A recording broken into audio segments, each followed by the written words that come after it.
everyone. My name is Topher Zane, and I am the director of Hamlet.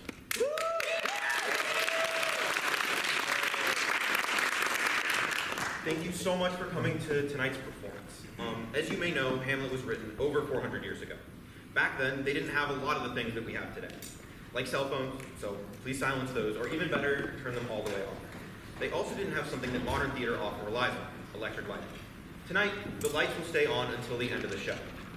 The actors will be able to see you, and you can all see each other. Because of this, these first two rows here and here are probably the best seats in the house, so please feel free to move here if you would like to. Additionally, if you already came to the show on Thursday, since it's set here in a thrust, you will see something a little bit different if you sit somewhere else, so I'll recommend that. Tonight's show will run approximately an hour and 20 minutes, 2 hours and 20 minutes, with a 10-minute intermission about halfway through. When you hear this bell,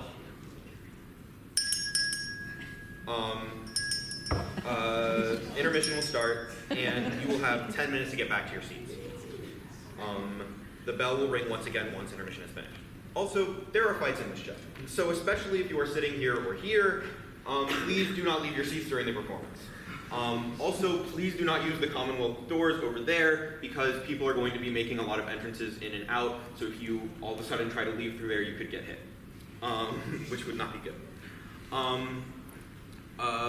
Thank you all again for coming, and I hope you enjoy Shakespeare in the Dark's production of Hamlet.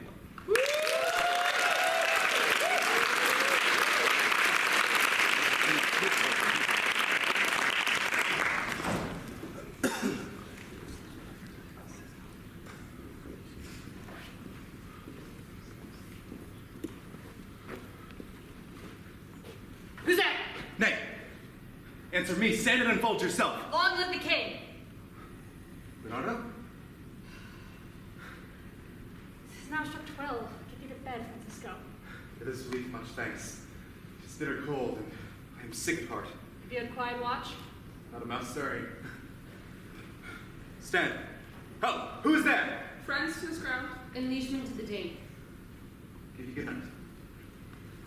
What, is Horatio there? A piece of him. Good evening, Horatio.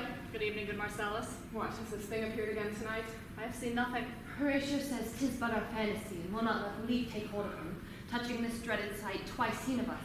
Therefore I have entreated him along with us to watch the midst of this night, that if again this apparition come, he may approve our eyes and speak to it. Tush, tush, 'twill not appear. Sit down a while, and let us once again assail your ears that are so fortified against our story, which we have 2 nights seen. Sit we down. Let us hear Bernardo speak of this.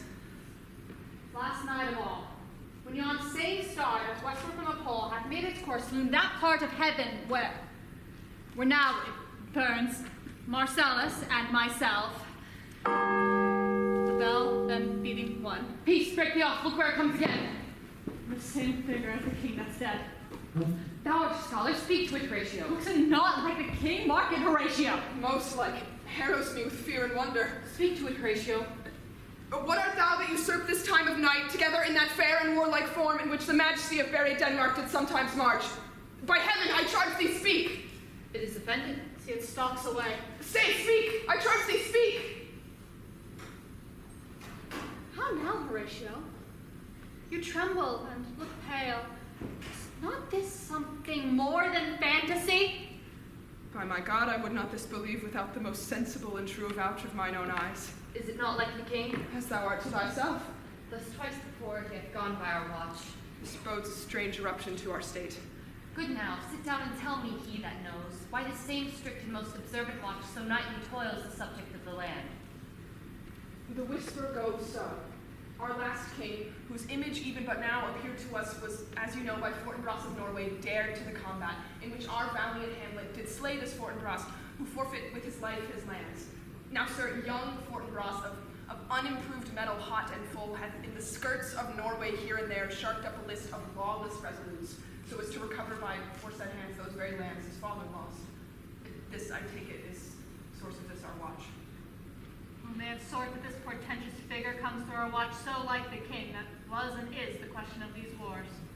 In the most high and palmy state of Rome, a little ere the mightiest Julius fell, The graves stood tenantless, and the sheeted dead did squeak and gibber in the Roman streets as stars with trains of fire and dews of blood, disasters in the sun. And the moist star upon whose influence Neptune stands was sick, almost to doomsday with eclipse. Son, the whole word comes again. If thou hast any sound or use of voice, speak to me. If there be to thee anything that can do ease, speak to me. If thou art privy to thy country's fate, which happily foreknowing may avoid, speak of it. Stand and speak. 'Tis here! 'Tis here. 'Tis gone. Faded on the crowing of the cock. But look, the morn in russet mantle clad walks over the dew of yon high eastward hill. Break we our watch up, and by my advice, let us impart what we have seen tonight unto young Hamlet. For upon my life, this spirit, dumb to us, will speak to him. Let's do it, I pray, and I this morning know where we shall find him most convenient. Though yet of Hamlet our dear brother's death, the memory be green, and that it us befitted to bear our hearts in grief, yet so far hath discretion fought with nature that we with wisest sorrow think on him together with remembrance of ourselves. Therefore our sometime sister, now our queen, the imperial jointress to this warlike state, have wheezed for with a defeated joy taken to wife. Nor have we here in bar your better wisdoms, which have freely gone with this affair along, for all our thanks. Now, follows that you know young Fortinbras, holding a weak supposal of our worth, or thinking by our late dear brother's death our state to be disjoint and out of frame, he hath not failed to pester us with message, importing the surrender of those lands lost by his father. We have here writ to Norway, uncle of young Fortinbras, who, impotent and bedridden, scarcely hears of this his nephew's purpose to suppress his further gait herein. So much for him. Laertes, what's the news with you? My dreadful. Relieved in favor to return to France, now that the funeral rites are all performed. For the favor of your grace might stay my thoughts and wishes bent again towards France and bound to your graciously depart. Have you your father's leave? What says Polonius? I do beseech you, give him leave to go. Take thy fair hour, Laertes. Time be thine, and thy best graces spend it at thy will. But now, my cousin Hamlet and my A son. little more than kin and less than kind. How is it that the clouds still hang on you? Not so much, my lord. I am too much in the sun. Good Hamlet, cast thy knighthood color off, and let thine eye look like a friend on Denmark. Do not forever with thy veiled lids seek for thy noble father in the dust. Thou know'st 'tis common. All that lives must die. Aye, madam, it is common. If it be, why seems it so particular with thee? Seems, madam. Nay, it is. I know not. Seems. 'Tis not alone my inky cloak, cold mother, nor customary suits of solemn black, no, nor the fruitful river of the eye, together with all forms, moods, shapes of grief that can denote me truly. Well, these indeed seem to their actions that a man might play. But I have that within which passes show. These but the trappings and the suits of woe.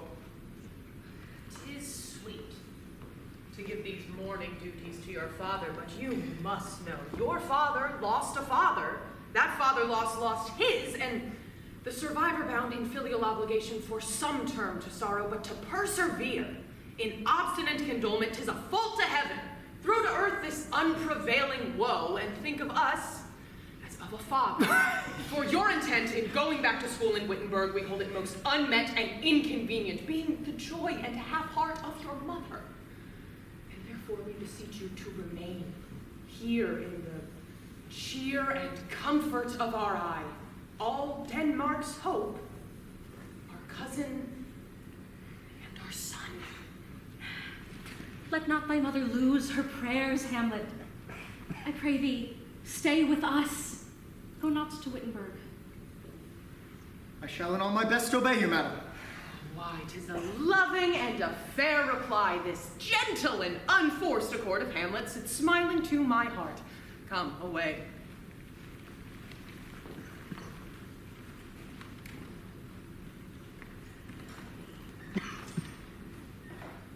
But this too solid flesh would melt, fall, and resolve itself into a dew.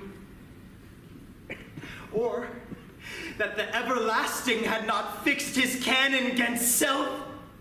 Slaughter, oh God. God.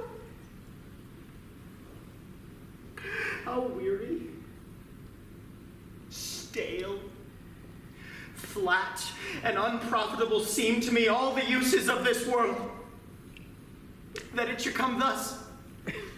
But 2 months dead, nay, not so much, not 2, so excellent a king that was to this. Hyperion to a satyr, so loving of my mother that he would not beteem the winds of heaven visit her face too rough. Oh, she would hang on him as if increase of appetite had grown by what it fed on, and yet within a month she... Let me not think on it. Frailty, thy name is woman! She married. With my uncle, with my father's brother, within a month she married. But break my heart, for I must hold my tongue.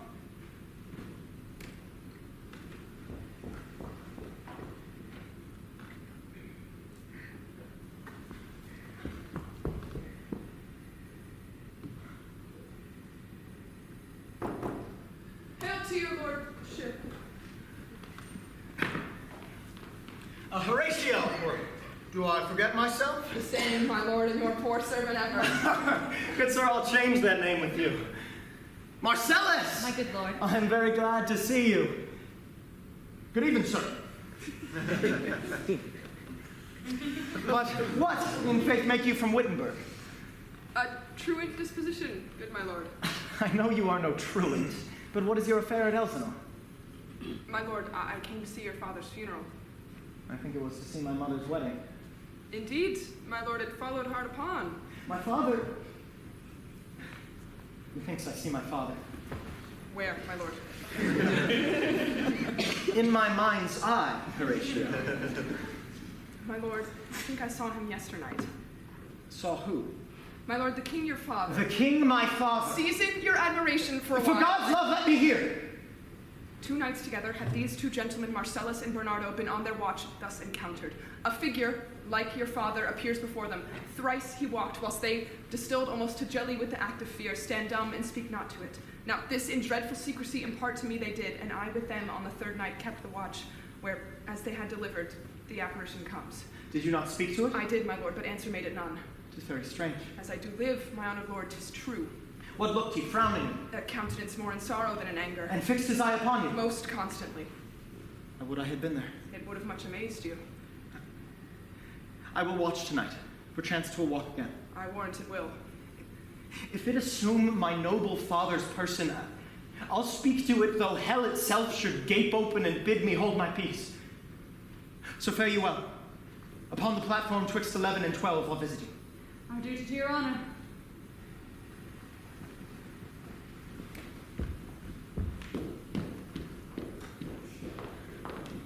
Hamlet and the trifling of his favor hold it fashion and a toy in blood, a violet in the youth of primy nature, forward, not permanent, sweet, not lasting, no more. No more than so. Think it no more. Perhaps he loves you now, and now no soil or cobble to besmirch the virtue of his will, but you must fear. His greatness weight, his will is not his own. He may not his unvalued persons do carve for himself, for on his choice depends the safety and health of this whole state. And therefore must his choice be circumscribed unto that voice and yielding of the body whereof he is the head. If he says he loves you, it's your wisdom so far to believe it, as he in his particular act and place may give his saying deed, which is no further than the main voice of Denmark goes withal. Then wait what loss your honor may sustain if with too credent ear you list his songs. Fear it, Ophelia. Fear it, dear sister, and keep you in the rear of your affection, out of shot and danger of desire. Be wary, then. Best safety lies in fear. Youth to itself rebels, though none else near. I shall be effective, this good lesson keep as watchman to my heart. But, good my brother, do not, as some ungracious pastors do, show me the steep and thorny way to heaven, whilst himself the primrose path of dalliance treads, and recks not his own treaty. Oh, fear me not. I stay too long. Yet here, Laertes! Come on, for shame! My blessing with thee. Give thy thoughts no tongue, nor any proportioned thoughts his act. Be thou familiar, but no means vulgar. Beware of entry to quarrel, but being in it, bear it that the opposed may beware of thee. Give every man thy ear, but few thy voice. Neither a borrower nor a lender be, for loan oft loses both itself and friend. This above all, to thine own self be true. Thou canst not then be false to any man. Farewell. My blessing season this in thee. Most humbly do I take my leave, my lord. Farewell, Ophelia, and remember well what I have said to you.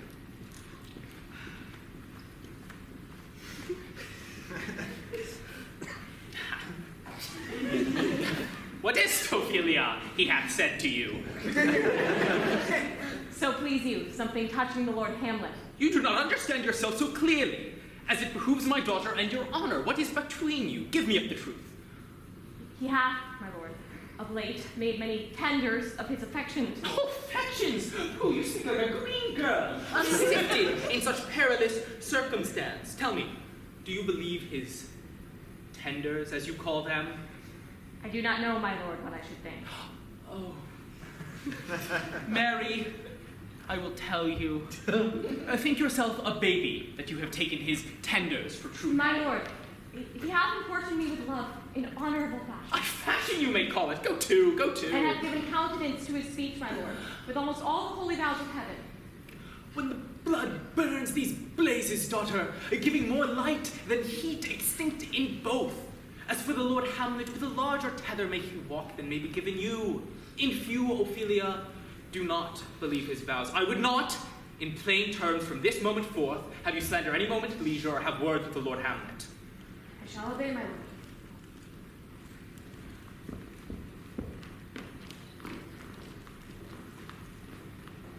The air bites shrewdly. It is very cold. So nipping in an eager air. What hour now? I think it lacks of 12. No, it is struck. Indeed, I heard it not.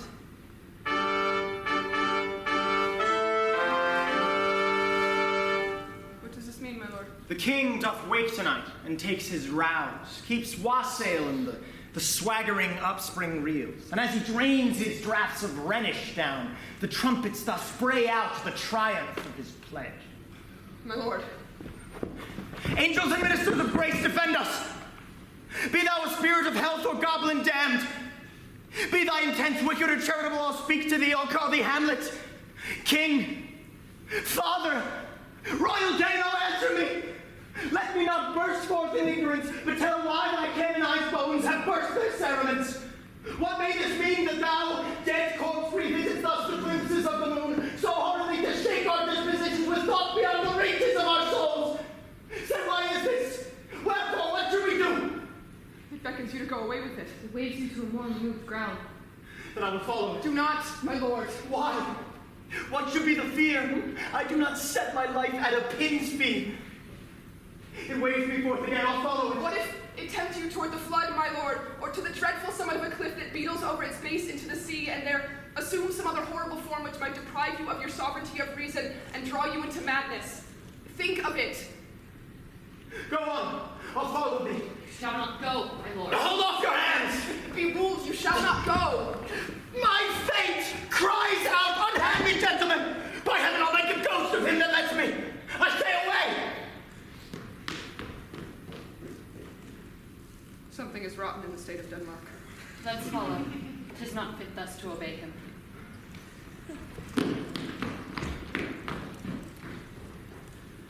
Whither wilt thou lead me? Speak, I'll go no further! Mar! I am bound to hear. So art thou to revenge when thou shalt hear. What? I am thy father's spirit, doomed for a certain term to walk the night, and for the day confined to fast and fires, till the foul crimes done in my days of nature are burnt and purged away. But that I am forbid to tell the secrets of my prison house, I could a tale unfold whose lightest word would harrow up thy soul, freeze thy young blood, make thy two eyes like stars start from their spheres. But this eternal blazon must not be to ears of flesh and blood. List, oh list, if thou didst ever thy dear father love. Oh God. Revenge his foul and most unnatural murder. Haste me to know it, that I, with wings as swift as meditation or the thoughts of love, may sweep to my revenge. But know, thou noble youth, that the serpent that did sting thy father's life now wears his crown. Oh, my prophetic soul, my uncle. Aye, that incestuous, that adulterate beast with witchcraft of his wits, with traitorous gifts, won my most seeming virtuous queen. But soft, methinks I scent the morning air. Brief, let me be. Sleeping within my orchard, thy uncle stole, with juice of cursed Ebona in a vial, and in the porches of my ears did pour the leprous distilment. Thus was I sleeping by a brother's hand of life, of crown, of queen, at once dispatched with all my imperfections on my head. Oh, horrible, horrible, most horrible. If thou hast nature in thee, bear it not, but howsoever thou pursuest this act, taint not thy mind, nor let thy soul contrive against thy mother aught. Leave her to heaven, and to the thorns that in her bosom lodge to prick and sting her. Fare thee well at once. Adieu. Adieu. Adieu. Remember me. Remember thee. I, from the table of my memory, I'll wipe away all trivial, fond records, and thy commandment all alone shall live within the book and volume of my brain, unmixed with baser matter. My lord, my lord! Lord Hamlet, Heaven secure him. how is my noble lord? What news, my lord? Oh, wonderful. Good my lord, tell it. No, you will reveal it. No, my lord, not I. Nor I, my lord. There's never a villain dwelling in all Denmark, but he's an errand's knave. There needs no ghost from beyond the grave to tell us this, my lord. It is an honest ghost. That let me tell you, for your desire to know what is between us or master it, as you may. So now, my friends, grant me one poor request. What is it, my lord? Never make known what you have seen tonight. My My lord, we will not. Nay, but swear it. In faith, my lord, not I. Nor I, my lord, in faith. Art thou there, boy? What sayest thou, Droopany? Oh, come on, you hear this fellow in the cellarage. Propose the oath, my lord. Never to speak of this that you have seen. My lord, I will not. There are more things in heaven and earth, Horatio, than are dreamt of in your philosophy. So come here. As before, you shall never give out that you know aught of me. How odd or strange soe'er I bear myself, as I perchance hereafter shall think meet to put an antic disposition on. So, gentlemen, let us go in together, and still your fingers on your lips, I pray. The time is out of joint. Oh, cursed spite, that ever I was born to set it right.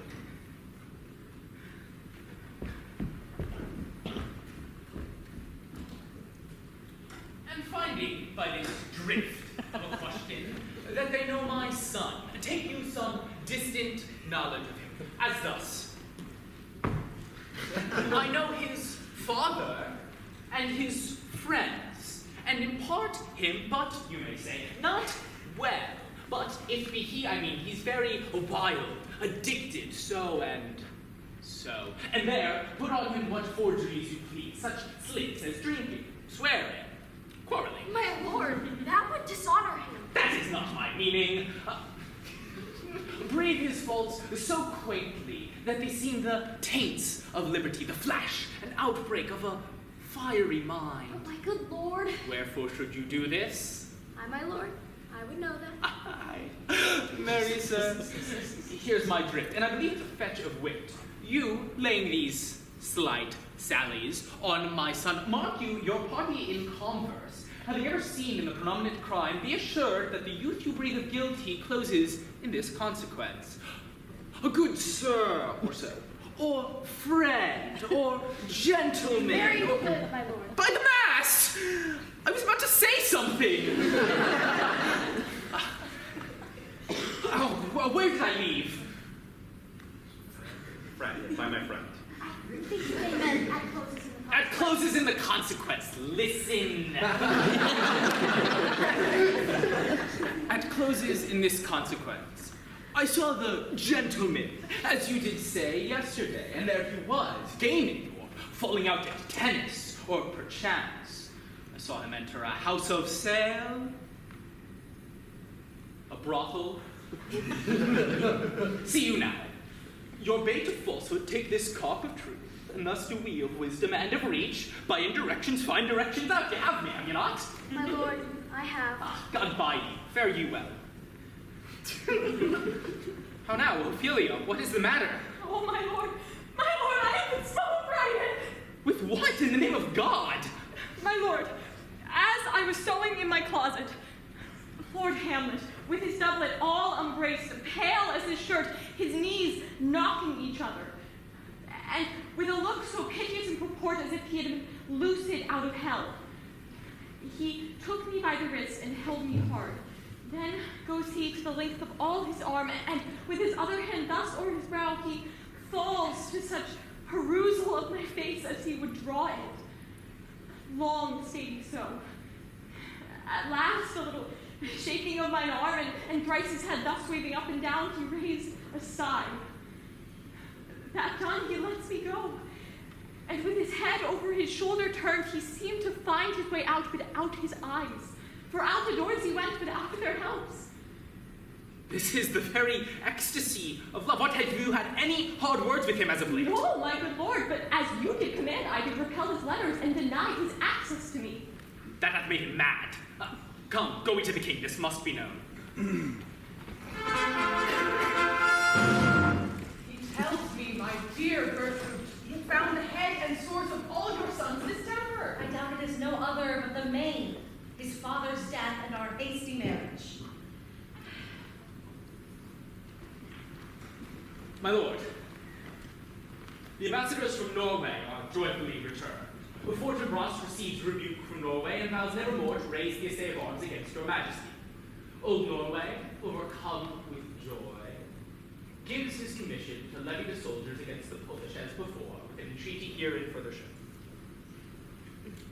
That it might please your majesty to give quiet pass through your dominion for this enterprise. It likes us well. And I do believe I have found the very cause of Hamlet's lunacy. Speak of that. That we do long to hear. My lord, majesty, to expostulate what majesty is, what duty is, why day, night is night, time is nothing but to waste day, night, time, brevity is the soul of wit, and tediousness the outward limbs and flourishes. I will be brief. Your noble son is mad. More matter with less art. I swear, madam, I use no art at all, that he's mad, it is true.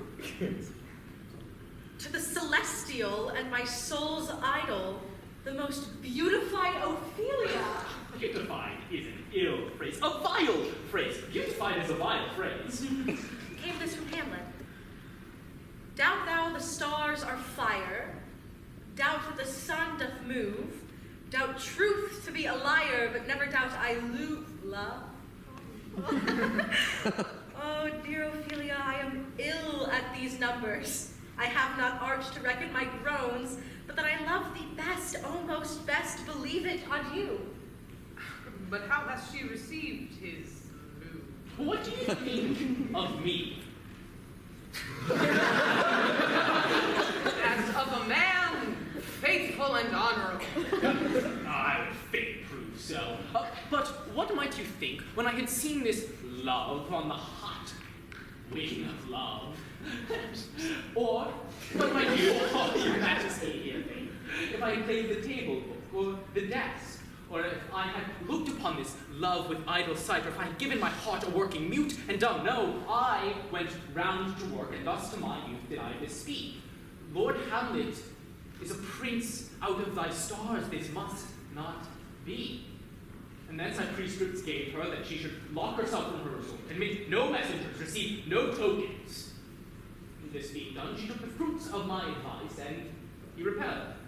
Fell into a darkness, thence into a weakness, thence into a fast, thence into a lightness, and by this into the madness wherein I live. Do you? It may be very like. Hath there ever been a time, I would fain prove so, where I have positively said 'tis so when it proved otherwise? Not that I know. Take this from this, if this be otherwise. Oh, but look where sadly the poor wretch comes reading. I'll board you presently. Why do beseech you? Give me leave. Oh, quickly, go. How does my Lord Hamlet? Well, God of mercy. Oh, do you know me well, my lord? Oh, excellent well. You are a fishmonger. Oh, not I, my lord. Then I would you were so honest a man. Honest, my lord? Aye, sir, to be honest, as this world goes, is to be one man picked out of 10,000. That's very For true, if the my lord. sun breed maggots in a dead dog, being a good kissing carrion. Have you a daughter? I have, my lord. Oh, let her not walk in the sun. Conception is a blessing, but as your daughter may conceive, well, friend, look to it. Harking on my daughter. What say you by that? Yet you knew me not at first. He said I was a fishmonger. I'll speak to him again. What is it you read, my lord? Words. Words. Words.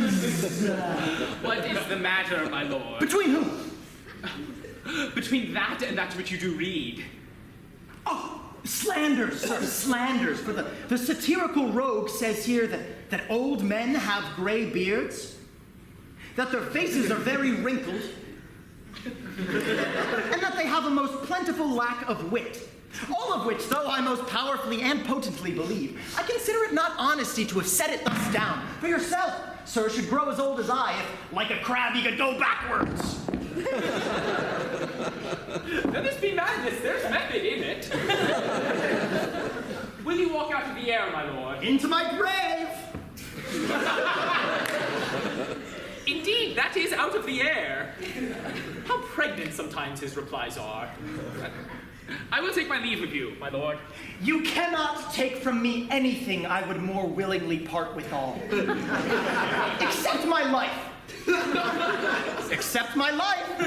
Except my life. These tedious old fools.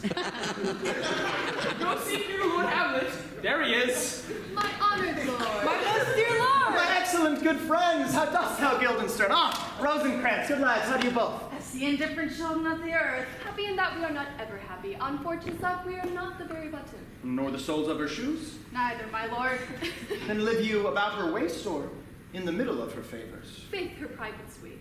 In the secret parts of fortune. Most true she is a strumpet. What news? Not my lord, but hey, world's grown honest. Then is doomsday near.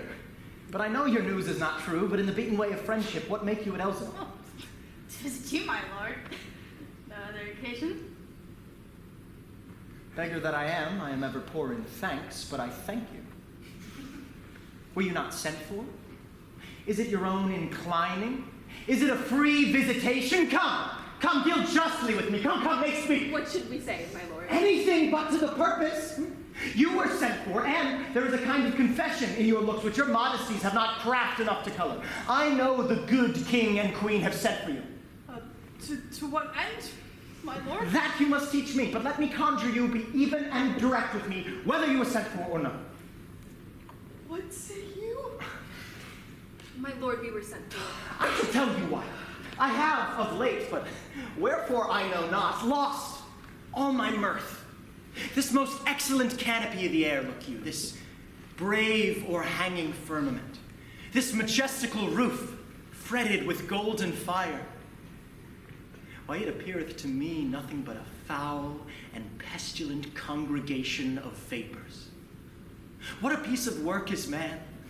How noble in reason, how infinite in faculty, in form and movement, how express and admirable in action, how like an angel in apprehension.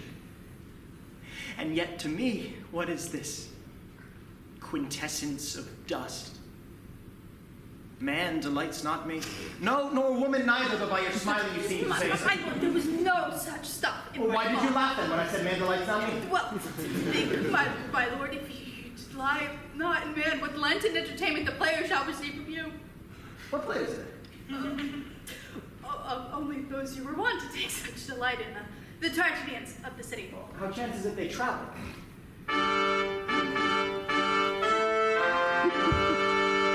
are the players? Gentlemen, you are welcome. Nay, your hands, come. You're welcome. We'll be with you, gentlemen. Hark you, Guildenstern, and you too, and each year a hero. That great baby you see there is not yet out of swaddling clothes. Hey, now please, the second time. You say an old man's twice a child. Oh, Jephthah, judge of Israel, what a treasure hadst thou? What a treasure hadst he, my lord? Why, one fair daughter and no more, the which he loved passing well. Still harking on my daughter. Am I not in the right, old Jephthah? If you call me Jephthah, then I have a daughter that I love passing well. Nay, that follows not. What follows then? Why, as by lot God wot, and then, it came to pass, as most like it was. The first row of pious cantion will show you more. Oh, masters, welcome, welcome all. I am glad to see thee well. Why, old friend, thy face is valent since I saw thee last. Comest thou to beard me in Denmark? Oh, my young lady and my mistress. My lady, your ladyship is nearer to heaven than when I saw thee last. Masters, you are all welcome. Well, even to it. Like the French falconers fly at anything we see. We'll hear a speech straight. Come, give us a taste of your quality. What speech, my good lord? I heard thee speak a speech once. 'Twas Aeneas' talk to Dido, and thereabouts of it when he speaks of Priam's slaughter. I pray thee, if it live within your memory, begin at this line. Let me see. The rugged Pyrrhus, like the Hyrcanian beast, 'tis not so. It begins with Pyrrhus. The rugged Pyrrhus, he whose sable arms, black as his purpose, did the night resemble when he lay couched in the ominous horse. Hath now this dread and black complexion smeared with blood of fathers, mothers, daughters, sons, and thus o'ersized with coagulate gore, the hellish Pyrrhus old grandsire Priam sees. So beseech you. Forgot, my lord. Well spoke, with good accent and good discretion. Anon, he finds him. Unequal matched, Pyrrhus at Priam drives, enraged strikes wide, but with the whiff and wind of his fell sword, the nerved father falls. Then senseless Ilium, seeming to feel this blow, with flaming top stoops to his base, and with a hideous crash takes prisoner Pyrrhus' ear, for lo, his sword, which was declining on the milky head of reverend Priam, seemed in the air to stick. So like a painted tyrant Pyrrhus stood, like a neutral to his will and matter, did nothing. But, as we often see against some storm, a silence in the heavens. The rack stands still, the bold winds speechless, and the orb below as hush as death. Anon a dreadful thunder doth rend the region. So after Pyrrhus' pause, a rousing vengeance sets him new awork, and never did the Cyclops' hammers fall on Mars's armor forged for proof etern, with less remorse than Pyrrhus' bleeding sword now falls on Priam. Out, Ouch, thou strumpet fortune! All you gods and general synod, take away her power. Break all the spokes and bellies from her wheel and bowl the round nave down the hill of heaven as low as to the fiends. This is too long. It shall to the barbers of her beard. He's for a jig or a tale of bawdry, or he sleeps. Say on, come to Hecuba. Who, woe, had seen the moblid queen. The moblid queen. That's good. Run barefoot up and down, threatening the flame with blinding tears, a cloud. Upon that head where late the diadem stood, and for a robe about her lank and all o'er-teemed loins, a blanket, and the alarm of fear caught up. But if the gods themselves did see her then, when she saw Pyrrhus make malicious sport and mincing with his sword her husband limbs, the instant burst of clamor that she made, unless things mortal move them not at all, would have made milch the burning eyes of heaven and passion in the gods. Prithee, no more. 'Tis well. I'll have thee speak out the rest soon. Good my lord, will you see the players well bestowed? Dost thou hear me? Let them be well used, for they are the abstract and brief chronicles of the time. I will use them according to their just deserts. God's bodkin man, much better. Take them in. Come, sirs. We'll hear a play tomorrow night. Dost thou hear me, old friend? Can you play the murder of Gonzaga? Aye, my lord. And you could, for need, study a speech of some 12 or 16 lines, which I would set down and insert in it, could you not? Aye, my lord. We'll hear it tomorrow night. Very well, follow that, lord. And look you mock him not. Gentlemen, you're welcome to Ellsworth. Good, my lord. Aye, so goodbye to you. Now I am alone. Oh, what a rogue and peasant slave am I. Is it not monstrous that this player here, but in a fiction, in a dream of passion, could force his soul so to his own conceit that from her working all visage wane? Tears in his eyes, distraction in his aspect, and all for nothing. For Hecuba. What's Hecuba to him? Or he to Hecuba that he should weep for her?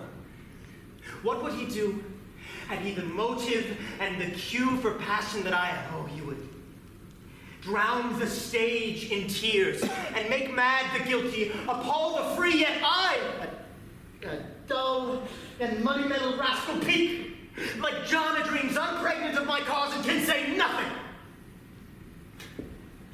Am I a coward? Who calls me villain? Breaks my paid across wounds. I should take it. For it cannot be but I am pigeon-livered and lack gall to make oppression bitter. Oh, bloody, bawdy villain! Remorseless, lecherous, treacherous, kindless villain! Oh, vengeance!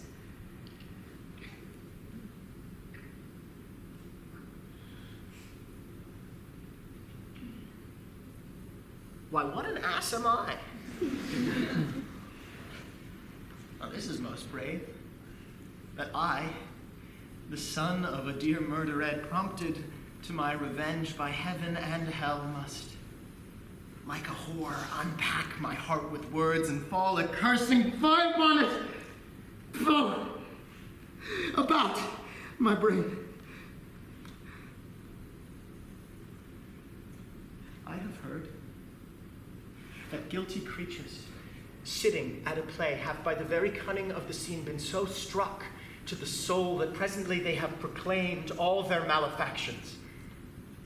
I'll have these players play something like the murder of my father before my uncle. I'll observe his looks if he but blench.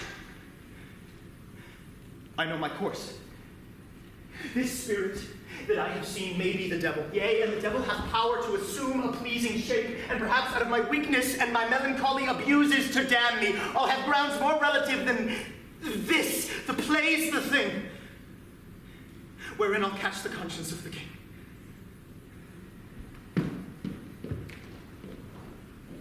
And can you by no drift of conference get from him why he puts on this confusion? He does confess he feels himself distracted, but from what cause he will by no means speak. Did he receive you well? Most like a gentleman, but with much forcing of his disposition. Did you essay him to any pastime? Oh, madam, thought that certain players we all brought along the way. These we told him, and there did seem a kind of joy in him to hear of it. They're here about the court, and as I think, already have ordered this knight to play before him. 'Tis most true, and he did entreat me to beseech your majesties to hear and see the matter. With all my heart, and it doth much content me to hear him so inclined. A good gentleman, give him a further edge and drive his purpose into these delights. He shall, my lord. Leave us too, for we have closely sent for Hamlet hither that he is, 'twere by accident, make here affront Ophelia. Her father and myself, we'll so bestow ourselves that, seeing unseen, we may of their encounter frankly judge and gather if it be love that thus you suffers for. I shall obey you. And for your part, Ophelia, I do wish that your good beauties be the happy cause of Hamlet's wildness. So shall I hope your virtues will bring him to his wonted way again. Madam, I wish it may. What you hear, Ophelia? Oh, I hear him coming.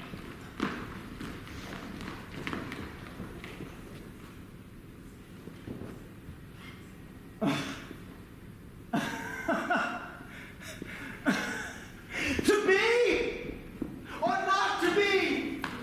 That is the question.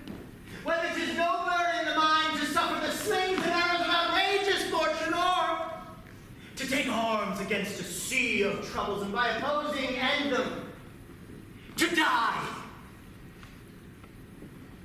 To sleep. No more.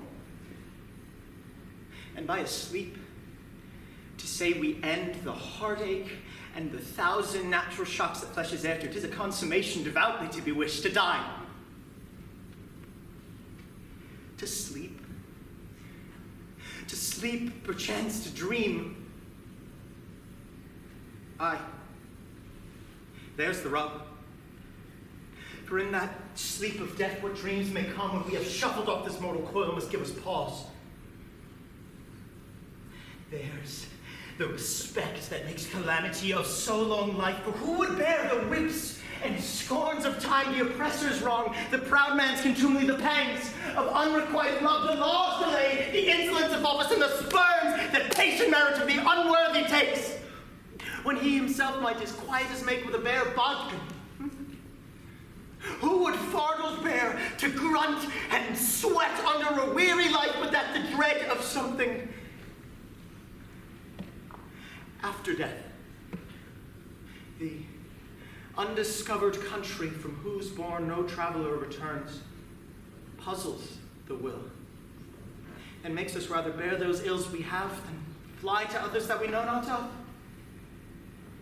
Thus conscience does make cowards of us all, and thus the native hue of resolution is sickled o'er with a pale cast of thought, and enterprises of great pitch and moment to disregard their currents turn awry and lose the name of action. Softer now.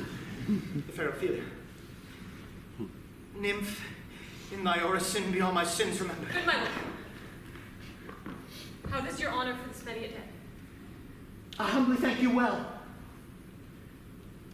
My lord, I have remembrances of yours that I have longed and longed to redeliver. I pray you now receive them. No, not I. I never gave you aught. My honored lord, you know right well you did. And with the words of so sweet breath composed as made the things more rich. Their perfume lost, take these again. For to the noble mind rich gifts wax poor when givers prove unkind.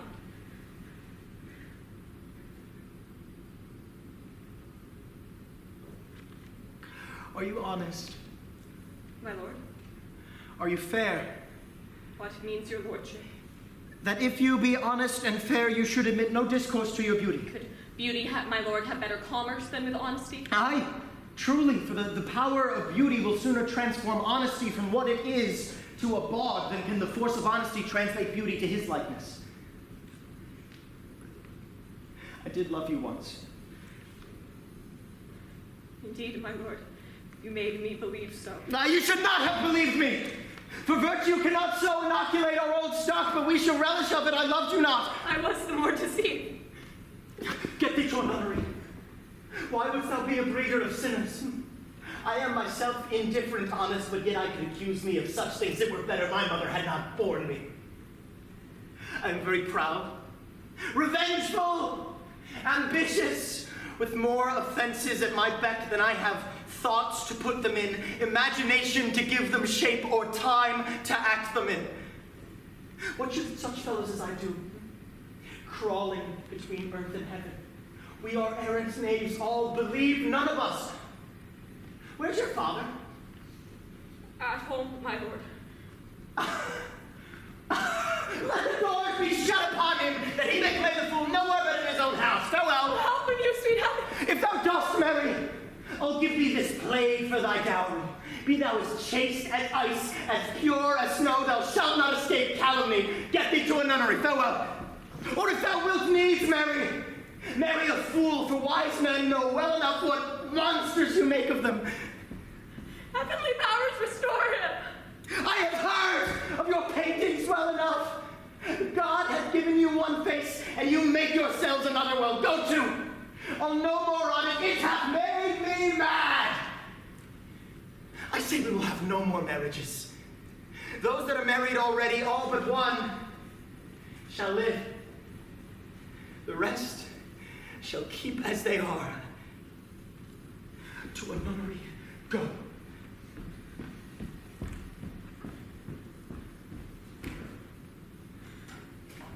Oh, what a noble mind is here o'erthrown.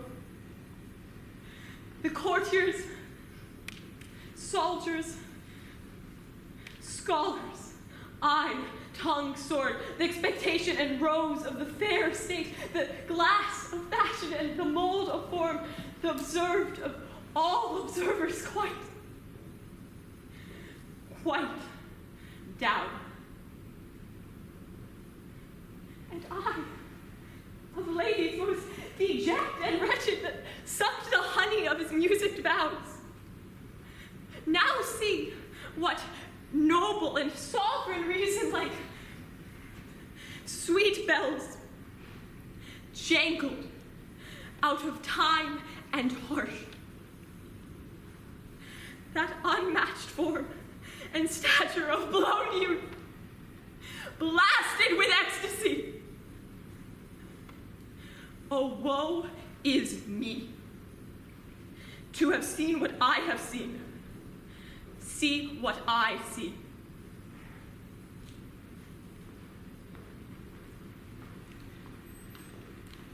Love.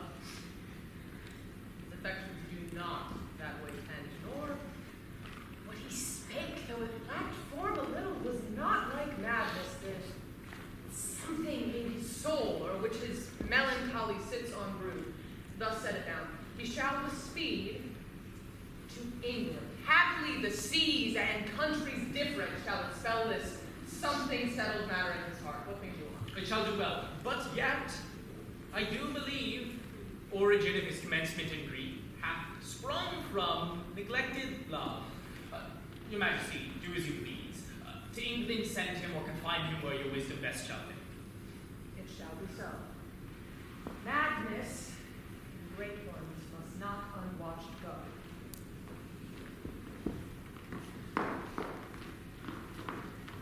Speak the speech, I pray you, as I pronounce it to you, trippingly on the tongue. Do not saw the air too much with your hands thus. Use all gently. I warrant your honor. Be not detained, neither suit the action to the word to the action, with this special observance, that you o'erstep not the modesty of nature. I hope we have reformed that indifferently with us. Oh, reform it altogether. Go make you ready. Well, Horatio. Here, sweet lord, at your service. Horatio, thou art e'en as just a man as e'er my conversation coped withal. Nay, do not think I flatter. Dost thou hear? Since my dear soul was mistress of her choice and could of men distinguish her election, she hath sealed herself for thee. Oh, give me that man that is not passion's slave, and I will wear him in my heart's core, aye, in my heart of hearts, as I do thee. Something too much of this. There is a play tonight. before the king, one scene of it comes near the circumstance which I have told thee of my father's death. I prithee, Horatio, when thou seest that act afoot, observe my uncle. If his occulted guilt do not itself unkennel in one speech, it is a damned ghost that we have seen. And after we will both our judgments join. Well, my lord, if he steal aught the whilst the play is playing and escape detected, I will pay the theft. There comes the play. I must be idle. How fares our cousin Hamlet? Excellent, in faith, of the chameleon's dish. I eat the air. Oh, promise crammed. I have nothing with this answer, Hamlet. My lord, you played once at the university, did you not? Oh, that I did, and I was accounted for a good actor. What did you enact? I did enact Julius Caesar, and I was killed in the Capitol. Come hither, my dear Hamlet, sit by me. No, good mother, here's metal more attractive. Oh, you mark that. Lady, shall I lie in your lap? No, my lord. Did you think I meant country matters? I think nothing, my lord. Well, that's a fair thought to lie between maids' legs. What is, my lord? No thing. You are married, my lord. Who, me? Hi, my lord. Oh, what should a man do but be married? For look you how cheerfully my mother looks, and my father dead within these 2 hours. Nay, 'tis twice 2 months, my lord. So long. Good heavens, died 2 months ago and not forgotten yet? Why, then there's hope a great man's memory may outlive his life half a year.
What means this, my lord? Oh, Betty, this is a monte grammatical. It means mischief.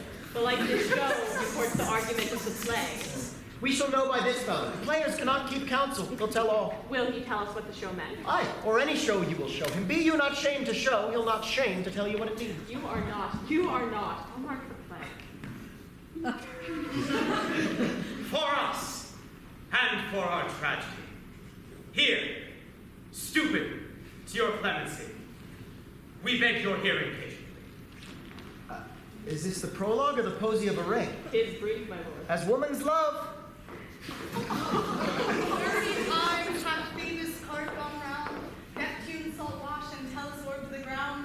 Since love our heart and hymen in our hands, unite mutual in most sacred bands. So many journeys, may the sun and moon make us again count, or your love be done. But woe is me, you are so sick of late. Far from our former state. Babe, I must leave thee love, and shortly too. By operant powers their functions leave to do, and thou shalt live in this fair world behind, honored, beloved, and happily one as kind for husband shalt. Oh, confound rest! Such love must needs be treated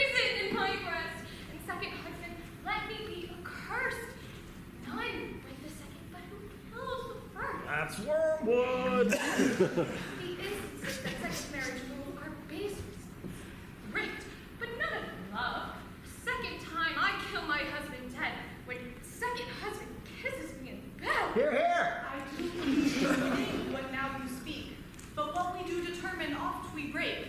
What to ourselves in passion we propose, the passion ending doth the purpose lose. The instances of either grief or joy, their own enactures with themselves destroy. Where grief most rebels, joy doth most lament. Grief, joy grieves on slender accident. But orderly to end where I begun. Our wills and fates do so contrary run that our devices still are overthrown. Our thoughts are ours, their ends none of our own. So think thou wilt no second husband wed, but die thy thoughts when thy first lord is dead. Nor earth to me give food, nor heaven light, sport and repose. Lock from me day and night to desperation. Turn my trust and hope, and anchors sheer in prison be my scope. Each opposite blanks the face of joy, meet what I would have well, and it destroy. Both here and hence, pursue me lasting strife. If once I be a widow, ever I be a wife. If she should break it now. 'Tis deeply sworn. Sweet, leave me here a while. My spirits grow dull, and fain I would beguile the tedious day with sleep. Sleep rock thy brain, and never let this chance come between us twain. Good night. Madam, how like you the play? The lady doth protest too much, methinks. Oh, but she'll keep her word. Have you heard the argument? Is there no offense in it? No, they do but jest. Poison in jest, no offense in the world. What do you call the play? The Mousetrap. Mary, how? Tropically. It is the image of a murder done in Vienna. The Duke's Gonzago Baptista's his wife's name. 'Tis a knavish piece of work, but what of that? Your Majesty and we that have free souls, it touches us not. Well, let the galled jade winch, our withers are unrubbed. This is one Lucianus, nephew to the king. You are as good as a chorus, my lord. Well, I could interpret between you and your love, if I could see the puppets, darling. You are keen, my lord, you are keen. It would cost you a groaning to take off mine edge. Still better and worse. So you mistake your husbands. Begin, murderer! Leave thy damnable faces and begin! Come, the croaking raven doth bellow for revenge! Thoughts, black, hands, act, drugs, fits, and time agreeing.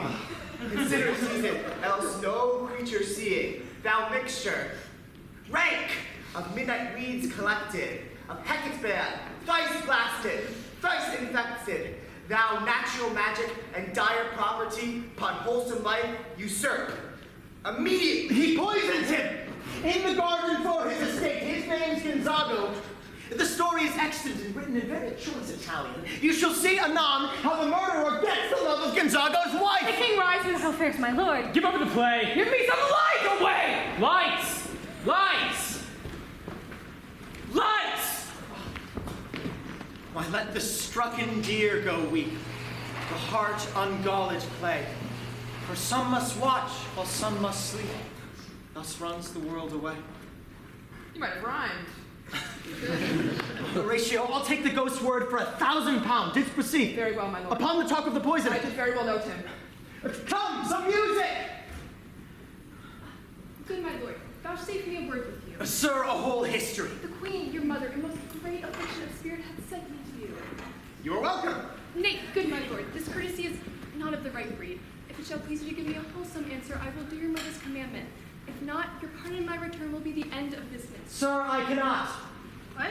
Make you a wholesome answer. My wit's diseased. Your behavior has struck her into amazement and adoration. Oh, wonderful son that can so astonish a mother. But is there no sequel at the heels of this mother's admiration in part? She desires to speak with you in her closet ere you go to bed. We shall obey. My lord, you once did love me. Oh, my lord, what is the cause of your distemper? You surely do bar the door upon your own liberty if you deny your griefs to your friends. Oh, the recorders! Let me see one. Huh? Sir, will you play upon this pipe? My lord, I cannot. I pray. Believe me, I cannot. I do beseech. I know no touch of it, my lord. It is as easy as lying. Look, you hear the stops. I have not the skill. You would play upon me? You seem to know my stops, God's blood. Do you think I am easier to be played upon than a pipe? Call me what instrument you will. Though you fret me, you cannot play upon me. God bless you, sir. My lord, the queen wishes to speak with you in presently. Do you see yonder cloud that's almost in shape of a camel? By the mass, 'tis like a camel indeed. Methinks it is like a weasel. It is backed like a weasel. Or like a whale. Very like a whale. Then I will come to my mother's by and by. I will come by and by! My lord! Leave me, friends.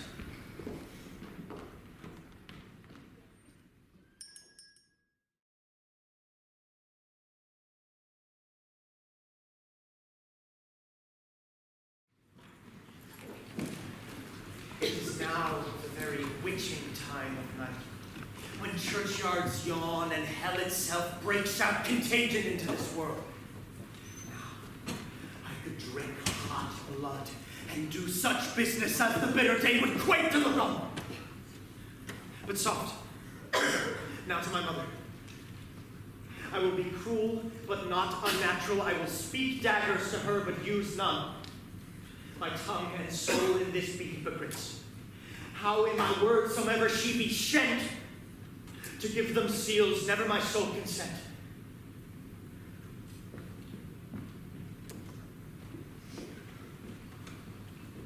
My lord, he's going to his mother's closet. Behind the arras I'll convey myself to hear and see the process. Fare you out. I'll call upon you ere you go to bed and tell you what I know.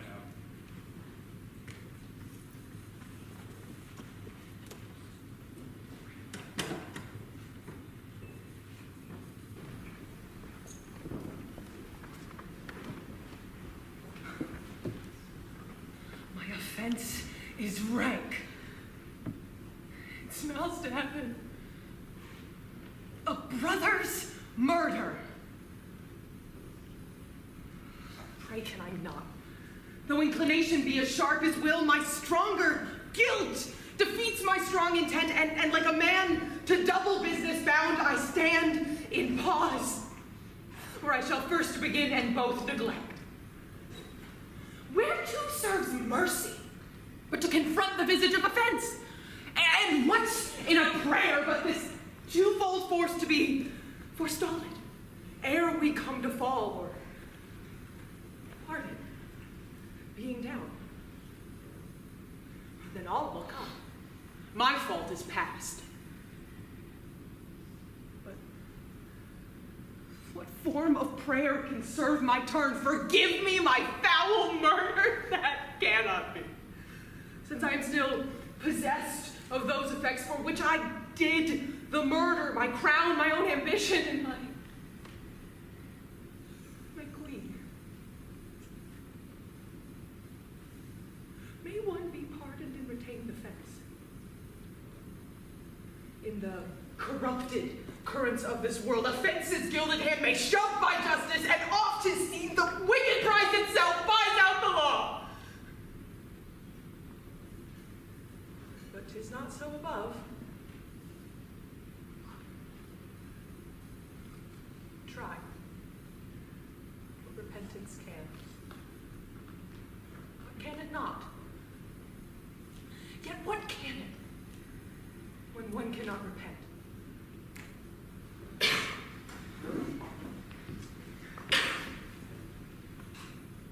Now might I do it. But now he is a-praying, and now I'll do it. And so he goes to heaven, and so I am revenged!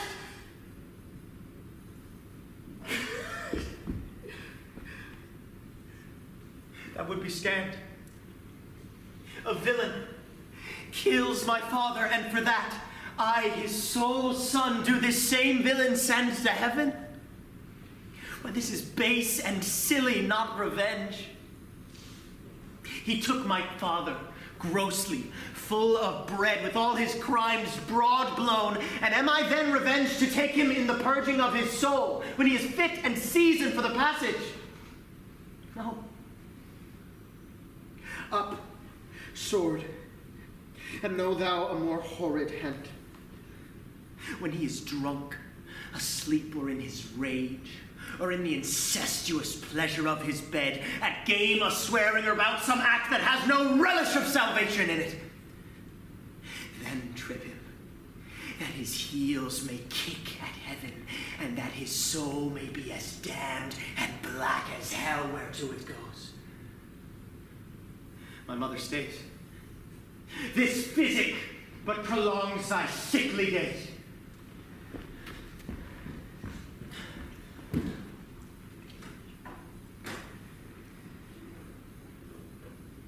My words fly up. My thoughts remain below. Words without thoughts never to heaven.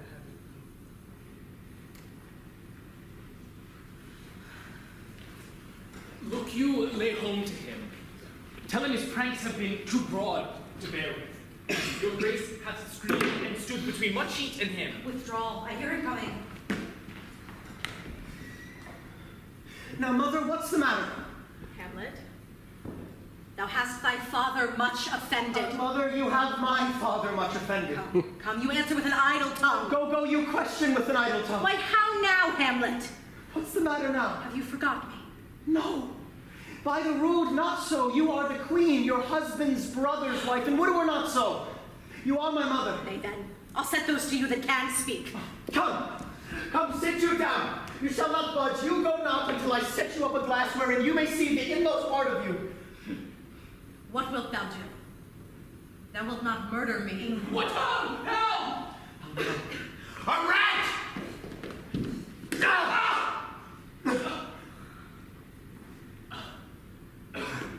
I'm slain. Oh, what hast thou done? No. Is it the king? Oh, what a rash and bloody deed is this? A bloody deed. Almost as bad, good mother, as kill a king and marry with his brother. As kill a king. My lady, 'twas my word. Thou wretched, rash, intruding fool. Farewell. I took thee for thy better. A peace, leave the wringing of your hands. Sit you down and let me wring your heart. What have I done? That thou darest wag thy tongue in noise so rude against me? Look you here upon this picture, and on this, the counterfeit presentment of two brothers. See what a noble grace was seated on this brow. Hyperion's curls, the front of Jove himself, and I, like Mars to threaten and command, a station like the herald Mercury, new lighted on the heaven-kissing hill, whose heart went hand in hand even with that vow he made to you in marriage. This was your husband, and he is dead. Murdered, damnably murdered. Look you now what follows. Here is your husband, like a mildewed ear, blasting his wholesome brother. Have you eyes? You cannot call it love, for at your age the heyday in the blood is tame, it's humble, and waits upon the judgment. And what judgment would step from this to this? What devil was it? Hamlet, speak no more. Thou turnest my very eyes into my soul, and there I see such black and grievous spots as will leave there their ting. A murderer, and a villain, a cutpurse of the empire, and no more. A king of shreds and patches. Save me and hover o'er me with your wings, you heavenly gods. What would your gracious figure? Alas, he's mad. Do you not come your tardy son to chide that lapsed in time and passion lets go by the important acting of your dread command? Oh, say, how is it with you, madam? Alas, how is it with you that you do bend your eye on vacancy and with the incorporeal air hold discourse? Forth at your eyes your spirits wildly, and as the sleeping soldiers in the alarm, your bedded hair like life and excrement start up and stand on end. Oh, gentle sun, upon the heat and flame of thy distemper sprinkle cool patience. Whereon do you look? On him, look you how pale he glares. His form and cause conjoined, preaching to with this piteous action you convert my stone effects. To whom do you speak this? Do you see nothing there? Nothing at all. Yet all that is I see. Or did you nothing hear? No, nothing but ourselves. Oh, look how it steals away! My father, in his habit as he lived, look where he goes, even now out of the portal. This is the very coinage of your brain. This bodiless creation. Ecstasy is very coming in. My pulse, as yours, doth temperately keep the time and makes as healthful music. It is not madness that I have uttered. Oh, put me to the test, and I will the matter reword which madness would gamble from. Oh, mother, lay not that flattering unction on your soul, that not your trespass, but my madness speaks. Confess yourself to heaven. As I have a soul, I swear by heaven I never knew of this most horrid murder. No, mother, but assist me in revenge, and in his death your infamy shall die. Oh, Hamlet, thou hast cleft my heart in twain. Oh, throw away the worser part of it, and leave the purer with the other half. What shall I do? By no means let the bloat king make you ravel all this matter up. Hamlet, I vow I will conceal, consent, and do my best. Good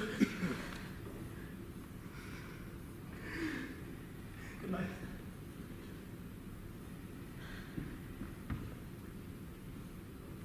For this same Lord, I do repent. But heaven hath pleased it so to punish me with this, and this with me. I will bestow him, and will answer well the death I gave him. Once more, mother, good night.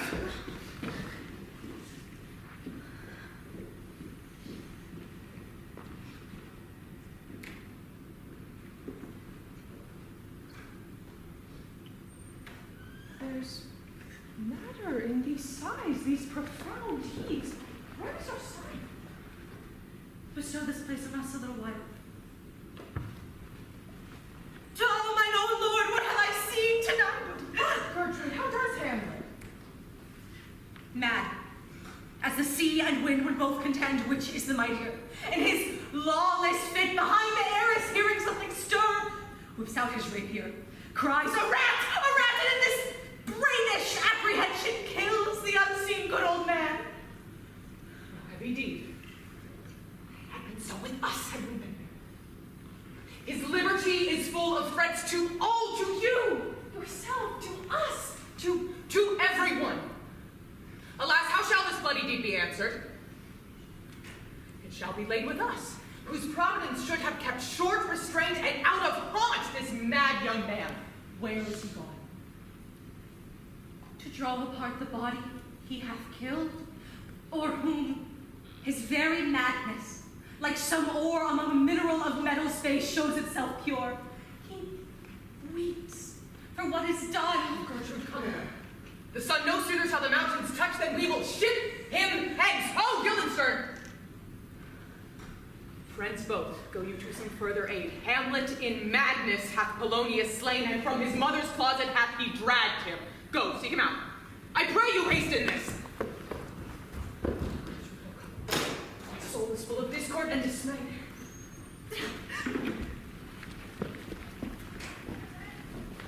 Hamlet! Safely stowed. But soft, what noise? Who calls on Hamlet? Oh, here they come! What has he done, my lord, with the dead body? Compounded it with dust where to his skin. You must tell us where it is, and take it thence, bear it to the chapel. Do not believe it! Believe what? That I can keep your counsel and not mine own. Besides, to be demanded of a sponge, what replication should be made by the son of a king? Taking me for a sponge, my lord? Aye, sir! that soaks up the king's countenance, his rewards, his authorities. But such officers do the king the best service in the end. He keeps them like an ape, an apple in the corner of his jaw, first mouthed to be last swallowed. What he needs when you have cleaned it is but squeezing you, and sponges shall be dried again. I understand you not, my lord. I am glad of it. A knavish speech sleeps in a foolish ear. My lord, you must tell us where the body is and go with us to the king. The body is with the king, but the king is not with the body.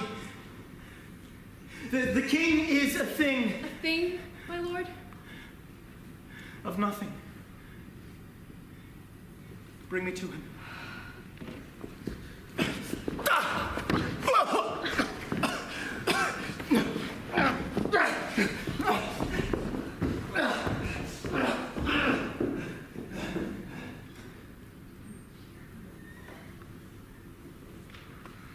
Sent to seek him and to find the body. How dangerous it is that this man goes loose.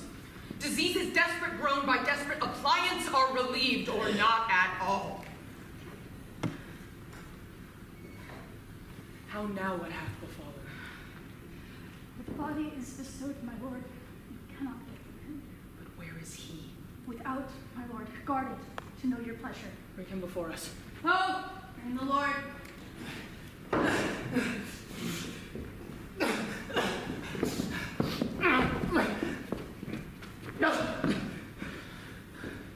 Now, Hamlet, where's Polonius?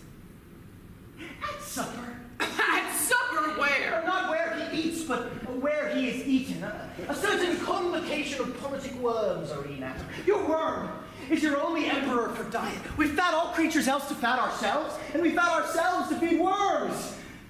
Now your fat king and your lean beggar is but variable service. 2 dishes but to 1 table, that's the end. Alas, alas! No man may fish with the worm that hath fed of a king, and eat of the fish that hath fed of the worm. What dost thou mean by this? Nothing, but to show you how a king may go a progress through the guts of a beggar. Where is Polonius? In heaven. Send hither to see. If your messenger find him not there, seek him in the other place yourself. But if you find him not within this month, you shall nose him as you go up the stairs into the lobby. Go, seek him there. He will stay till you come. Hamlet, this deed for thine especial safety, which we do tender, as we dearly grieve for that which thou hast done, must send thee hence. Therefore prepare thyself. The bark is ready, and the wind doth help, the associates tend, and everything is bent for England. For England! Aye, Hamlet.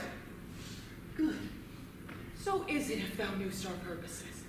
I see a cherub that sees them. Come! For England, farewell, dear mother. Thy loving father, Hamlet. My mother. Father and mother is man and man and wife is one flesh, and so my mother. Come for England! Delay it not, I'll have him hence tonight. Away. For everything is sealed and done that else leans on the affair. Pray you make haste. And England, if my love thou hold'st it on as my great power thereof may give thee sense, thou mayst not coldly set our sovereign process, which imports at full, by letters congruing to that effect, the present death of Hamlet. Do it, England, for like the hectic in my blood he rages, and thou must hear me, till I know 'tis done, howe'er my haps my joys will ne'er begin.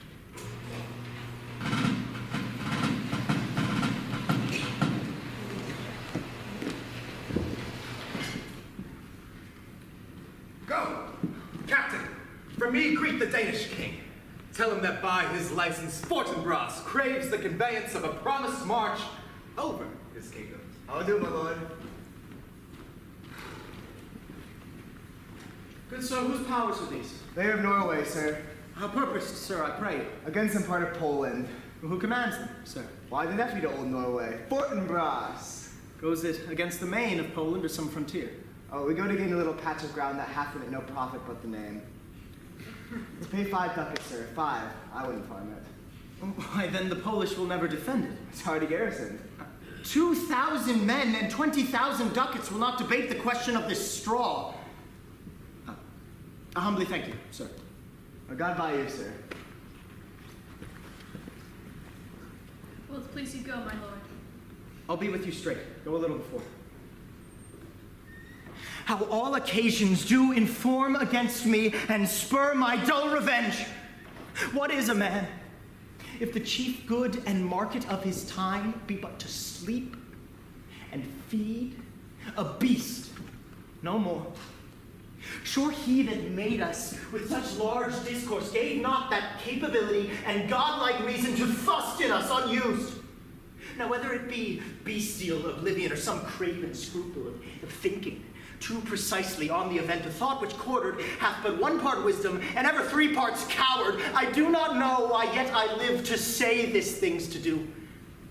Sith I have cause and will and strength and means to do it. Examples gross as earth exhort me. Witness this army of such mass.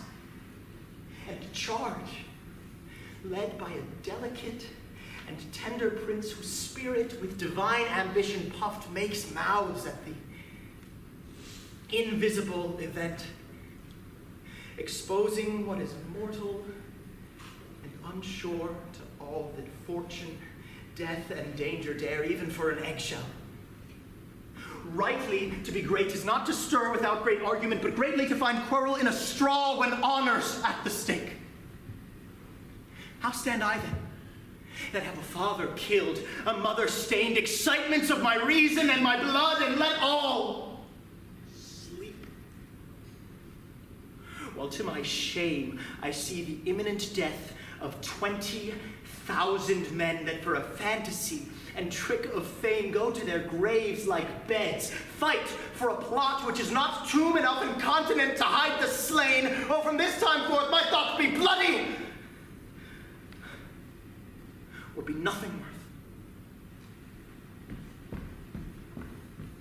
I will not speak with her. For good she were spoken with, for she makes through dangerous conjectures and ill-reading minds. Let her come in.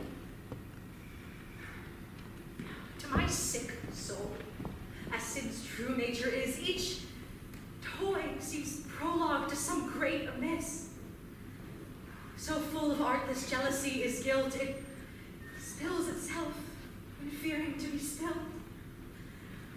Where is the beauteous majesty of Denmark? How now, Ophelia? How should I, your true love, know from another one? By his cockle hat and staff, and his sandal shoe. Alas, sweet lady, what imports this song? Say, nay, pray you mark. He is dead and gone, lady, he is dead and gone. At his head a grasping tooth, at his heels a stone. Oh, nay, but Ophelia. Pray you mark! White your shroud as the mountain snow. Alas, look here, my lord, and all the sweet flowers, which be wept to the ground did echo with true love showers. How do you, pretty lady? Good deal to you. They say the owl was a baker's daughter. Lord, we know what we are, but know not what we may be. God be at your table. And seat upon her father. Pray! Let's have no words of this. But when they ask you what it means, say this. Tomorrow is St. Valentine's Day, all in the morning betime, and I am laid at your window to be your Valentine. Then up your house and daughters goes, and up the chamber door. Let in the maid that out the maid never departed more. Pretty Ophelia. Indeed, without an oath, I'll make an end on't. Vitus and St. Charity for laugh and fight for shame. Young men will do it if they come to it. By cock they are to blame. Quoth she, before you tumbled me, you promised me to wed. He answers, so what I had done by yonder sun, if thou wouldst not come to my bed. How long hath she been thus? I hope all will be well. We must be patient. But I cannot choose but weep to think they would lay him in the cold ground. My brother shall know of it! And so, I thank you for your good counsel.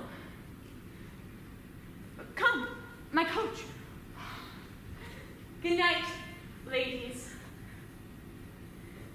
Good night, sweet ladies. Good night. Good night! Follow her close to her good watch and great love. Oh, this is the poison of deep grief. It springs all from her father's death, and now behold. When sorrows come, they come not single spies, but in battalions. Save yourself, my lord! The ocean, over Paragon's list. It's not the flats of more piteous haste than young Laertes and Riotous head. Forbear your officers. The doors of Rome! There's this king. Oh, thou vile king, give me my father. Only good Laertes! That drop of blood that's calm proclaims me bastard, cries cuckold to my mother, or to my father, brands the harlot even here between the chaste, unsmirched brows of my true mother. What is the cause, Laertes, that thy rebellion looks so giant-like? Let him go, Gertrude, do not fear our person. Tell me, Laertes, why thou art thus incensed. Let him go, Gertrude. Speak, man. Where is my father? Dead. But not by him. Let him demand his fill. How came he dead? I'll not be juggled with. Tell allegiance, conscience, and grace to the profoundest pit I dare damnation. Let come what comes, I'll be revenged. Who shall stay you? My will, not all the world's. The Rose of May. Dear maid, kind sister, sweet Ophelia. Oh, heavens. Is it possible a young maid's wits should be as mortal as a poor man's life? You must sing. Adamada. And you call him Adana. Oh! How the wheel becomes it. It is the false steward that stole his master's daughter. Hadst thou thy wits and didst persuade revenge, it could not move me thus. There's rosemary for you. That's for remembrance. Pray your love remember.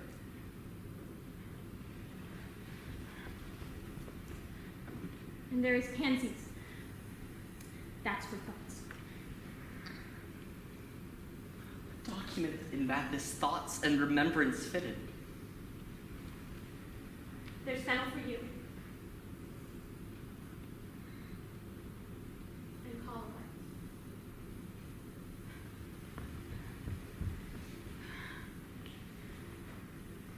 There's root for you. And here's some for me. We may call it herb with grace and Sundays. You may wear doors with a difference.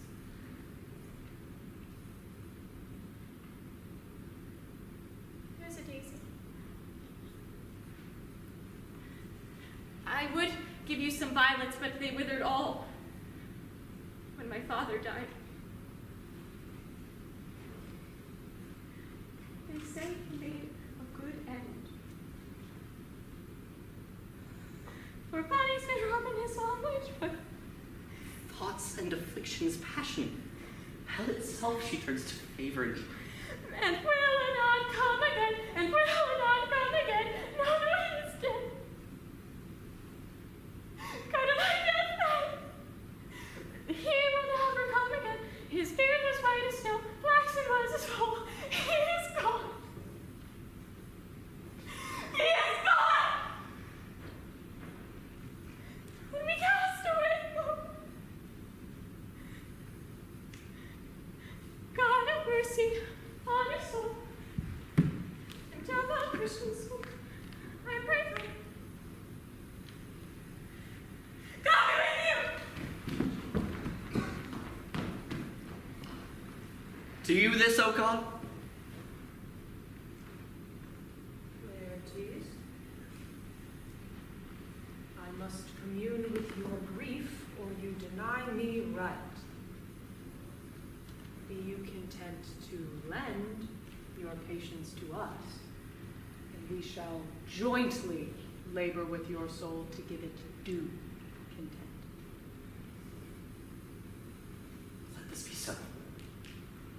his means of death, his obscure funeral, no trophy, sword, nor hatchment or his bones. No noble rite nor formal ostentation. Cry to be heard. 'Twere from heaven to earth that I must call it in question. So you shall. Where the fence is, let the great axe fall. I pray you, go with me.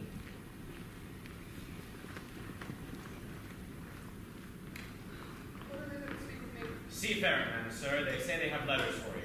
Let them come in.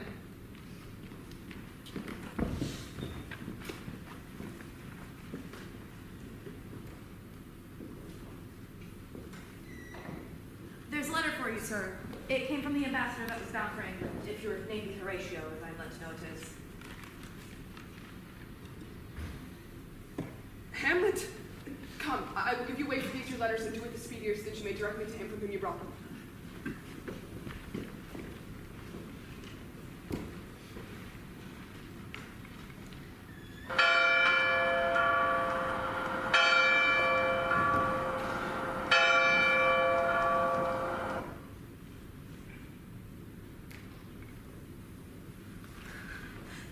Madam, your son is safe arrived in Denmark. This letter, even but now, I received from him whereas he writes about the subtle danger and treason that the king had plotted. Being crossed by the contention of the winds, he found the packet sent to the king of England, where he saw himself betrayed to death. As at his next conversation with your grace, he will relay the circumstance in full. But I perceive there's treason in his looks that seem to sugar or his villainy. But I will soothe and please him for a time, for murderous minds are always jealous.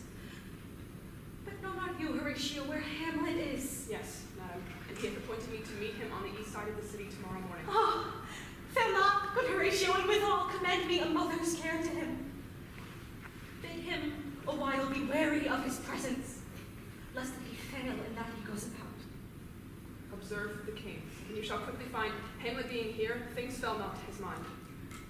What become of Rosencrantz and Guildenstern? He being sent ashore, they went for England, and there in that packet writ down the doom to be performed on them, appointed for him. And by great chance he had his father's seal, so all was done without discovery. Thanks be to heaven for blessing of the prince. Horatio, once again I take my leave, with 1,000 mother's blessings to my son. Madame, adieu.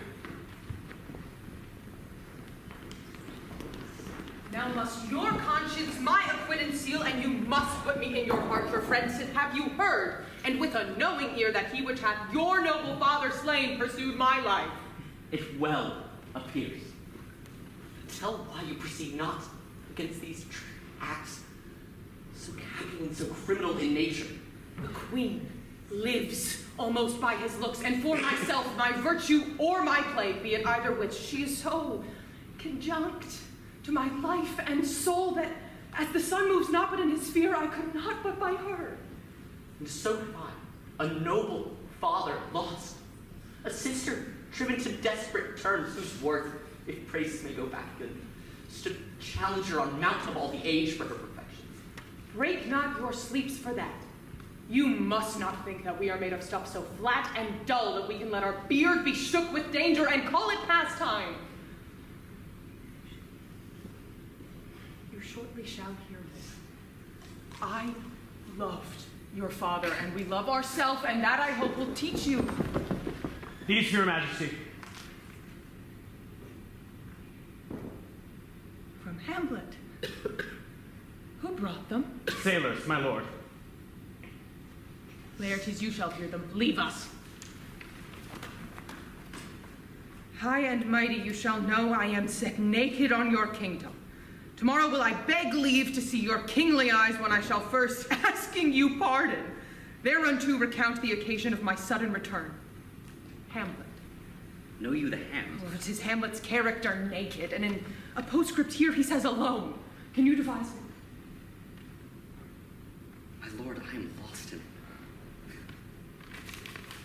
Let him come.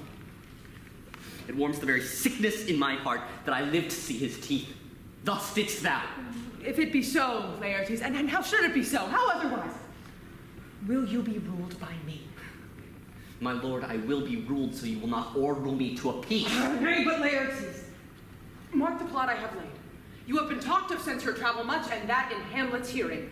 2 months since, here was a gentleman of Normandy. I have seen myself and served against the French, and they can well on horseback, but this gallant had witchcraft in't. He grew unto his seat, and to such wondrous doing brought his horse as had been encorpsed and demi-natured with the brave beast. So far he topped my thoughts that I, in forgery of shapes and tricks, come short of what he did. A Norman, was it?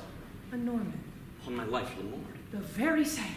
I know him well. He is a brooch indeed and the very gem of all the nation. He made a confession of you, and gave you such a grand mastery for art and exercise in your defense, and for your rapier, most especial, that he cried out 'twould be a sight indeed if one could match you. So this report of his that Hamlet so envenomed with his envy that he could nothing do but wish and beg your sudden coming over to play with him. Now, out of this. What's out of this, my lord? Laertes, was your father dear to you? Or are you the painting of a sorrow, a face without a heart? Why ask you this? Not that I think you did not love your father, but that I know love is begun by time, and that I see in passages that prove time qualifies the spark and fire of it. There lives within a kind of wick or snuff that shall abate, but to the quick. Hamlet comes back. Laertes! What noise is this? One woe doth tread upon another's heel. So fast they follow.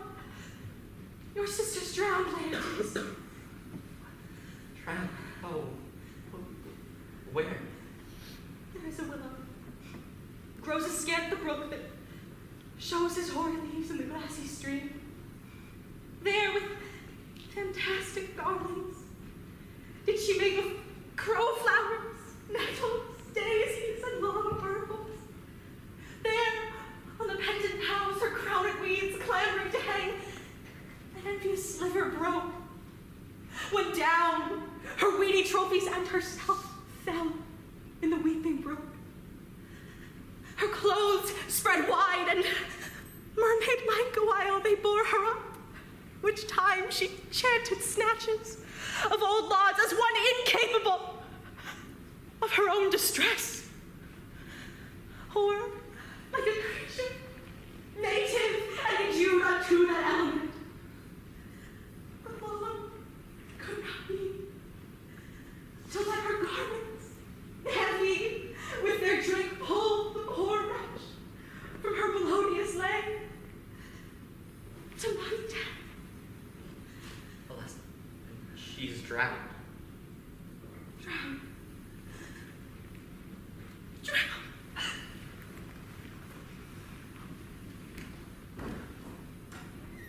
Too much water hast thou, poor Ophelia, and therefore I forget my tears. I have speech of fire that fain would blaze, but that this folly drowns it. What would you undertake to show yourself in deed more than in words? Hamlet returned shall know you are come home. Will put on those shall praise your excellence and set a double varnish on the fame the Frenchman gave. I'll lay a wager, the which will draw him with a more desire to try the mastery. This being granted, amongst the foils shall a keen rapier lie, steeped in a mixture of deadly poison that if it draws but the least dram of blood in any part of him, he cannot live. This being done will free you from suspicion, and not the dearest friend that Hamlet loved will ever have Laertes in suspect. And lest that all should miss, all have a potion that shall ready stand in case he by chance escape your venom stuck. Our purpose may hold there. I will do it. For that purpose I'll anoint my sword. But you, my lord.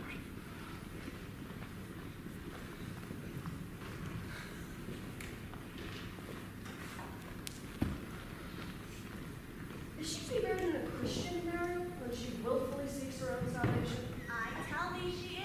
Therefore make her grave straight. The crown her ass saddle for her like the Christian burial. How can that be unless she drowned herself in her own defense? Why, 'tis found so. It must be so offended. It cannot be else. For here lies the point.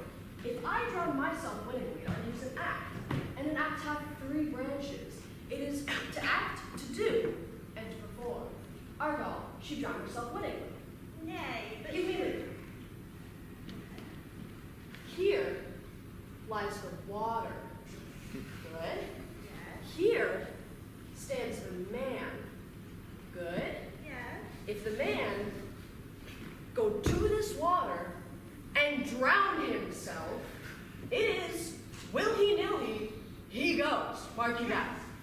But if the water come to him and drown him, he drowns not himself. Argo, he that is not guilty of his own death shortens not his own life.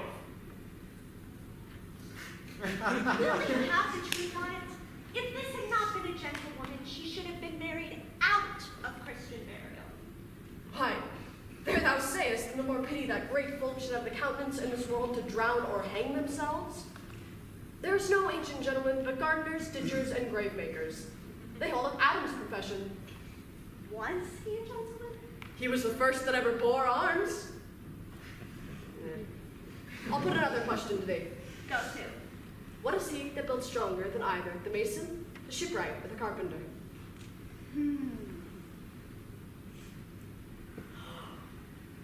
The gallows maker, for that outlives 1,000 tenants. I like thy wit well. It did think the gallows does well, but how does it well? It does well to those that do ill. Now, thou dost ill to say the gallows is built stronger than the church, Argal. The gallows made well to thee. Do it again, come. Who builds stronger than a mason, a shipwright, or a carpenter? That's what I cannot tell. Cudgel thy brains no more about it, for your dull ass will not measure space of the beating. When you're asked this question next, say, a grave maker, the houses he makes last till doomsday. Go get me and fetch me a super flicker.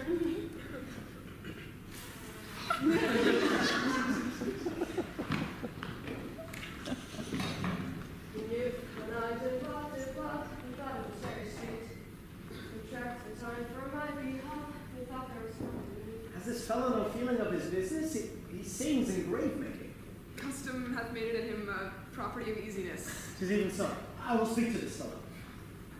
Whose grave is this, Sirrah? Mine, sir. I think it be thine indeed, for thou liest in it. You lie out on it, sir, and therefore it is not yours. For my part, I do not lie in it, and yet it is mine. Thou dost lie in it to be in it and say it is thine. Just for the dead, not for the quick. Therefore thou liest. Ah, 'tis a quick lie, sir. 'Twill away again from me to you. What man dost thou dig? Ah, for no man, sir. What woman then? For none either. Who is to be buried in it? One that was a woman, sir, but rest her soul, she's dead. How absolute this knave is. We must speak by the card, or equivocation will undo us. How long hast thou been gravemaker? The days in the year I came to it that day that our last King Hamlet overcame Fortinbras. How long is that since? Cannot you tell that? Every fool can tell that. It was that very day young Hamlet was born. He that is mad and sent into England. Aye, Mary, why was he sent into England? Why? Because he was mad. He shall recover his wits there, or if he do not, 'tis no great matter there. Why? 'Twill not be seen in there. There the men are as mad as he. How came he mad? Very strangely, they say. How strangely? Faith, he was losing his wits. Upon what ground? Why, here in Denmark.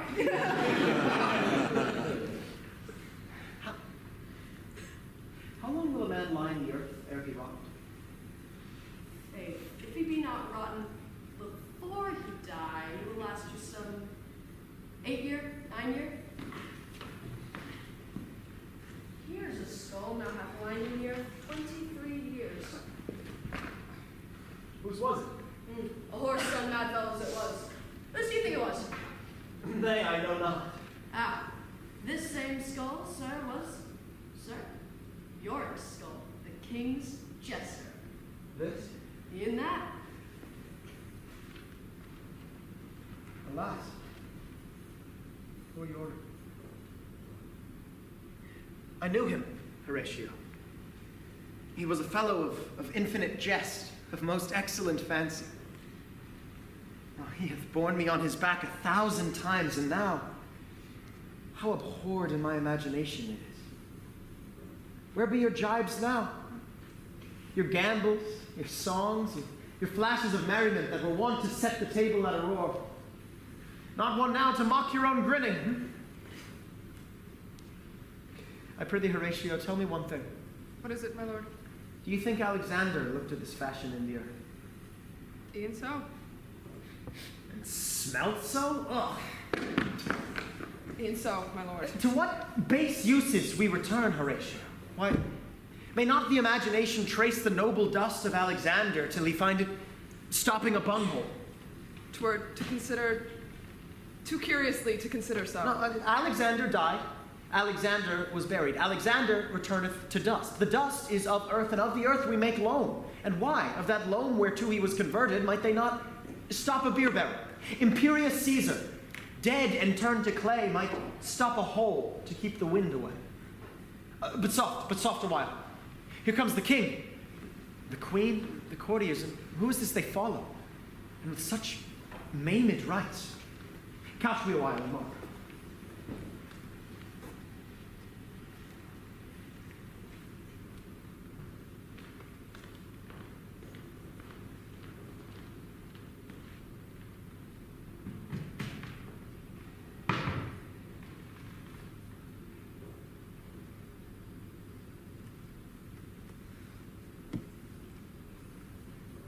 Ceremony else. So that is Laertes, a very noble youth.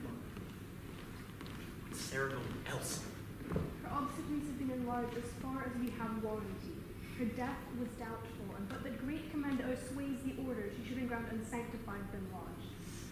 For charitable prayers, flints and pebbles should be thrown on her. Yet here she is allowed her virgin krantz, her maiden instruments, and the bringing home of bell and burial. Must there no more be done? No more be done. We would profane the service of the dead to sing a requiem and such rest to her as to peace-parted souls. Lay her the earth, and from her fair and unpolluted flesh may violence spring. I tell thee, churlish priest, a ministering angel shall my sister be when thou liest howling. What? The fair Ophelia. Sleep to the sweet. Farewell. I hope thou shouldst have been my Hamlet's wife. I thought thy bride bed to affect sweet name, and not to strew thy grave.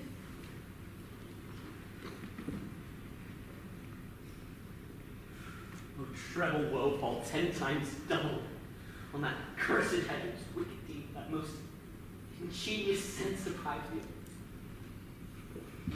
Pull up the earth a while.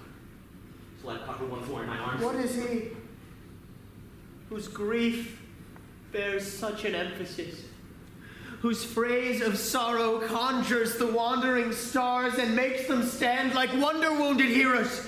This is I, Hamlet the Dane. The devil take thy soul! Pluck them asunder! Good, my lord, be quiet! Why, I will fight with him upon the sea until my eyes no longer wag. Son, what theme? I loved Ophelia. 40,000 brothers cannot with all their quantity of love make up my sum. What wilt thou do for her? He is bad, Laertes. For love of God, forbid. Or show me what thou wilt do.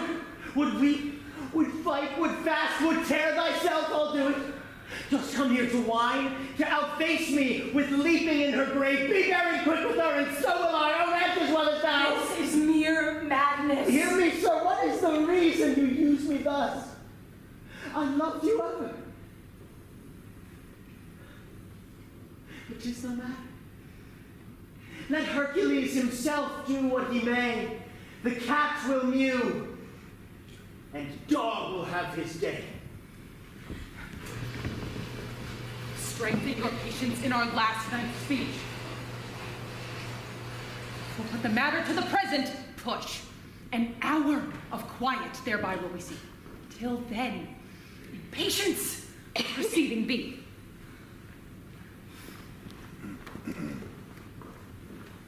Believe me, it grieves me much, Horatio, that to Laertes I forgot myself. For by myself Methinks I feel his grief, though there's a difference in each other's wrongs.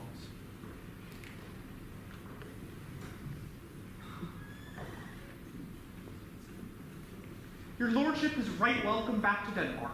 I humbly thank you, sir. Dost thou know this waterfly? No, my good lord. Thy state is the more gracious for it, for 'tis a vice to know it. Sweet lord, if your lordship were at leisure, I should impart a thing to you from his majesty. I will receive it, sir, with all diligence of spirit. Put your bonnet to his right use, just for the head. I thank your lordship. It is very hot. No, believe me, 'tis very cold. The wind is northerly. It is indifferent cold, my lord. Indeed.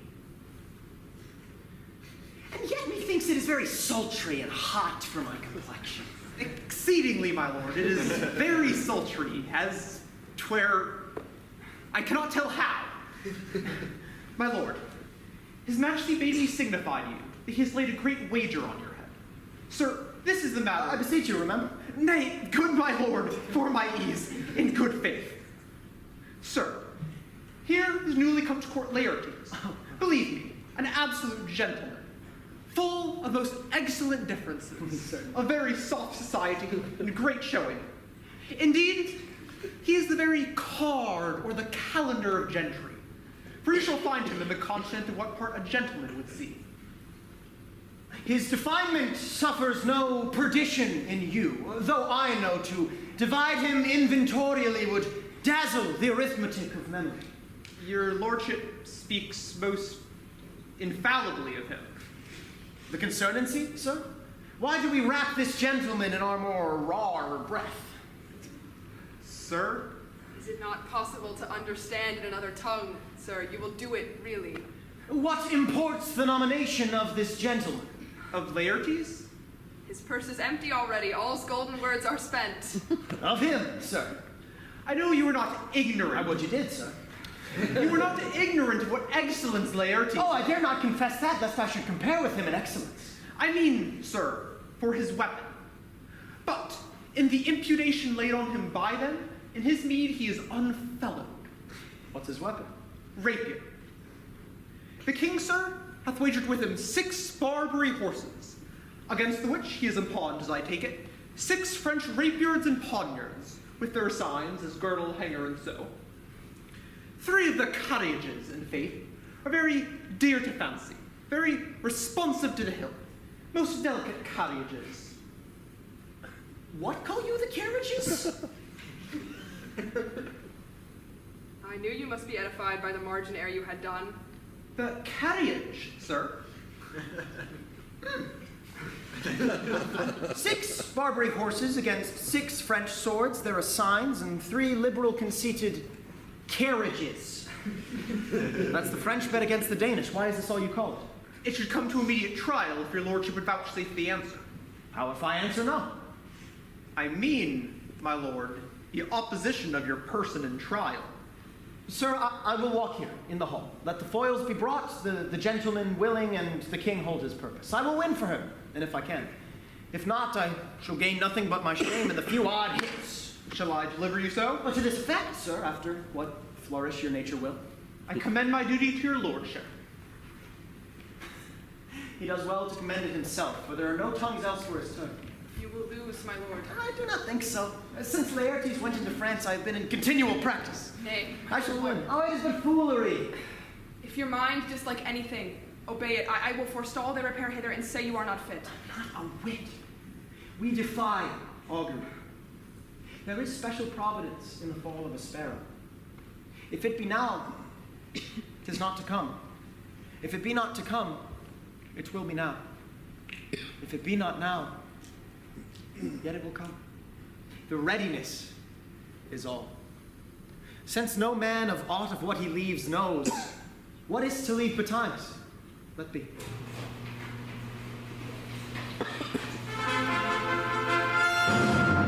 Come, Hamlet, come, and take this hand from me. Give me your pardon, sir. I have done you wrong, but pardon it, as you are a gentleman. This presence goes. You must needs have heard how I am punished with a sore distraction. What I have done that might your nature, honor, and exception roughly awake, I here proclaim was madness. Was it Hamlet wronged Laertes? Never Hamlet. If Hamlet from himself be ta'en away, and when he's not himself does wrong Laertes, then Hamlet does it not. Hamlet denies it. Who does it then? Is madness. If this be so, then Hamlet is of the faction that is wrong. His madness is poor Hamlet's enemy. Let my dissuading from a purpose evil free me so much in your most generous thoughts that I have shot my arrow or the house and hurt my brother. I am satisfied in nature, whose motive in this case should serve me most to my revenge. In my terms of honor, I stand aloof and will no reconcilement till, by some elder masters of known honor, I have a voice and present of peace to keep my name ungorged. All that time, to receive your offered love like love, and will not wrong. I embrace it freely, and will this brother's wager directly play. Give them the foils, young Osric. Cousin Hamlet, you know the wager. Oh, very well. Your graces laid odds on the weaker side. I do not fear it. I have seen you both. This one's too heavy. Give me another. This likes me well. These foils have all a length. Aye, my good lord. Set me the stoups of wine upon that table. If Hamlet give the first or second hit, the king shall drink to Hamlet's better breath. And in the cup an onyx shall he throw, richer than that which 4 successive kings in Denmark's crown have worn. Come, begin. And you, the judges, bear a wary eye. Come on, sir. Come, my lord. On guard. Ready? Fence. 1. No. Judgment. A hit. A very possible hit. Well, again. Stay. A drink. Hamlet, this pearl is thine. Here's to thy health. Give him the cup. I'll play this cup first. Set it by the way. Come! On guard. Ready? Fence.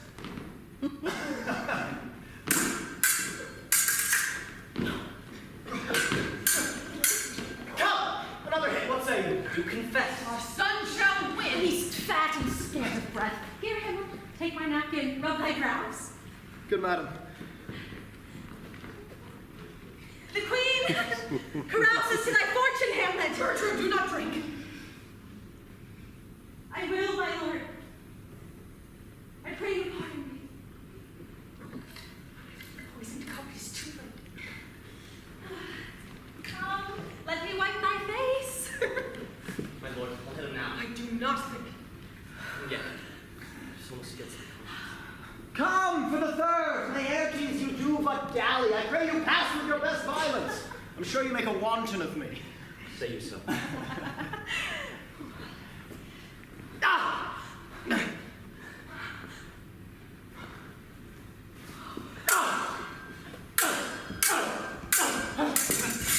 Port the mayoral sense.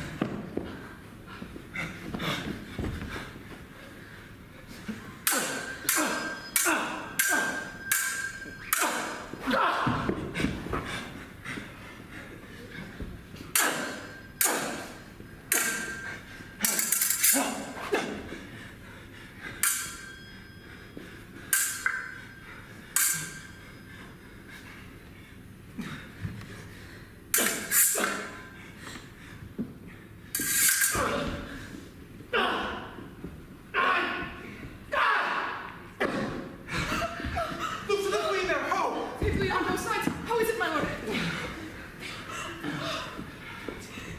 How is it? Laertes!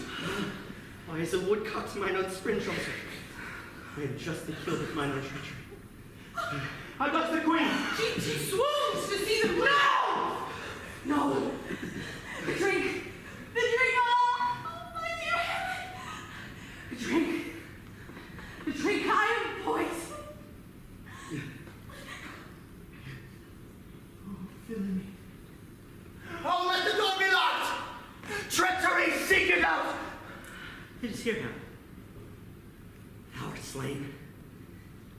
medicine in the world can do thee good. And thee there is not half an hour's life. Thy mother's poison, a treacherous instrument is in thy hand. Lo, here I lie, never to rise again. I can no more. The king's to blame. White and venoms too. Then venom to my work! We'll get the baby, friends! I am but hurt. Now incestuous! Damn the day! Drink of this potion! Is the onyx here? Fall my mother! Justly, sir. It is a poison tempered by himself. Exchange forgiveness with me, noble Hamlet. Mine and my father's death come not on thee, nor thine on me. Heaven make thee free.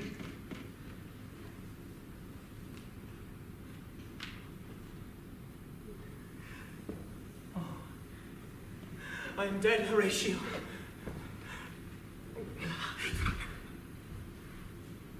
Wretched queen, adieu.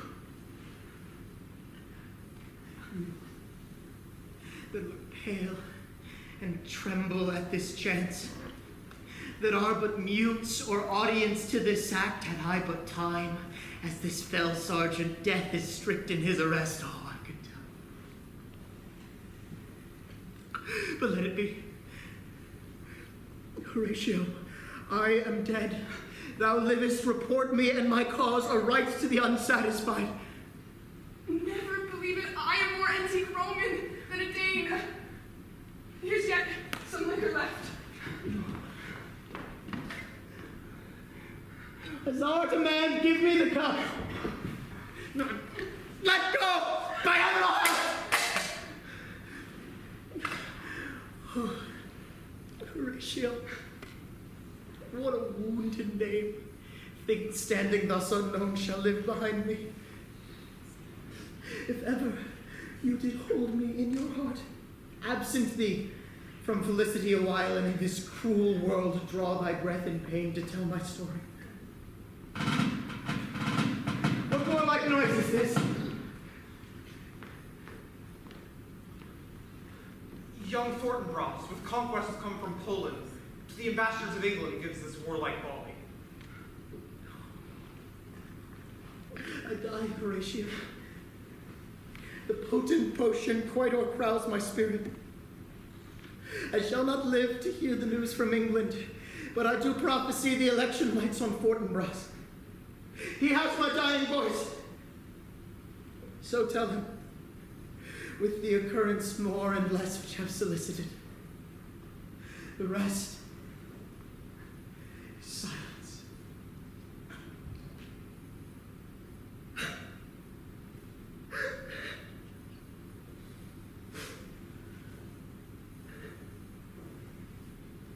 How cracks a noble heart. Night, sweet prince, and flights of angels sing you to my heart. Where is the sight? What is it you would see? If out of woe or wonder cease your search. This quarry cries on havoc. The sight is dismal, and our affairs from England come in late. The ears are senseless that she give us hearing. Tom's commandment is fulfilled, that Rosencrantz and Guildenstern are dead. Where should we have our thanks? Not from his mouth had the ability of life to thank you. He never gave commandment for their death. But since so jump upon this bloody question, you from the Polish wars and you from England are here arrived, I would order that these bodies be placed high on you. And let me speak to the yet unknowing world how all this came about. So shall you hear of carnal, bloody, and unnatural acts, of accidental judgments, casual slaughters, of deaths put on this upshot purposes Mr. fallen on the adventure's end. All this can I truly deliver. Let us haste to hear it. For me, with sorrow, I embrace my fortune. I have some rights of memory in this kingdom, which now to claim my vantage doth invite me. Of this I also have cause to speak. From his mouth, his voice will draw no more. But let the same be presently performed. Even while men's minds are wild, lest more mischance on plots and errors happen. Let 4 captains bear Hamlet like a soldier to the stage. For he was likely, had he been put on, to have proved most royal. And for his passage, the soldier's music and the right of war speak loudly for him. Take a wise. Such a sight as this becomes the field, but here shows much amiss. Go! Bid the soldiers shoot!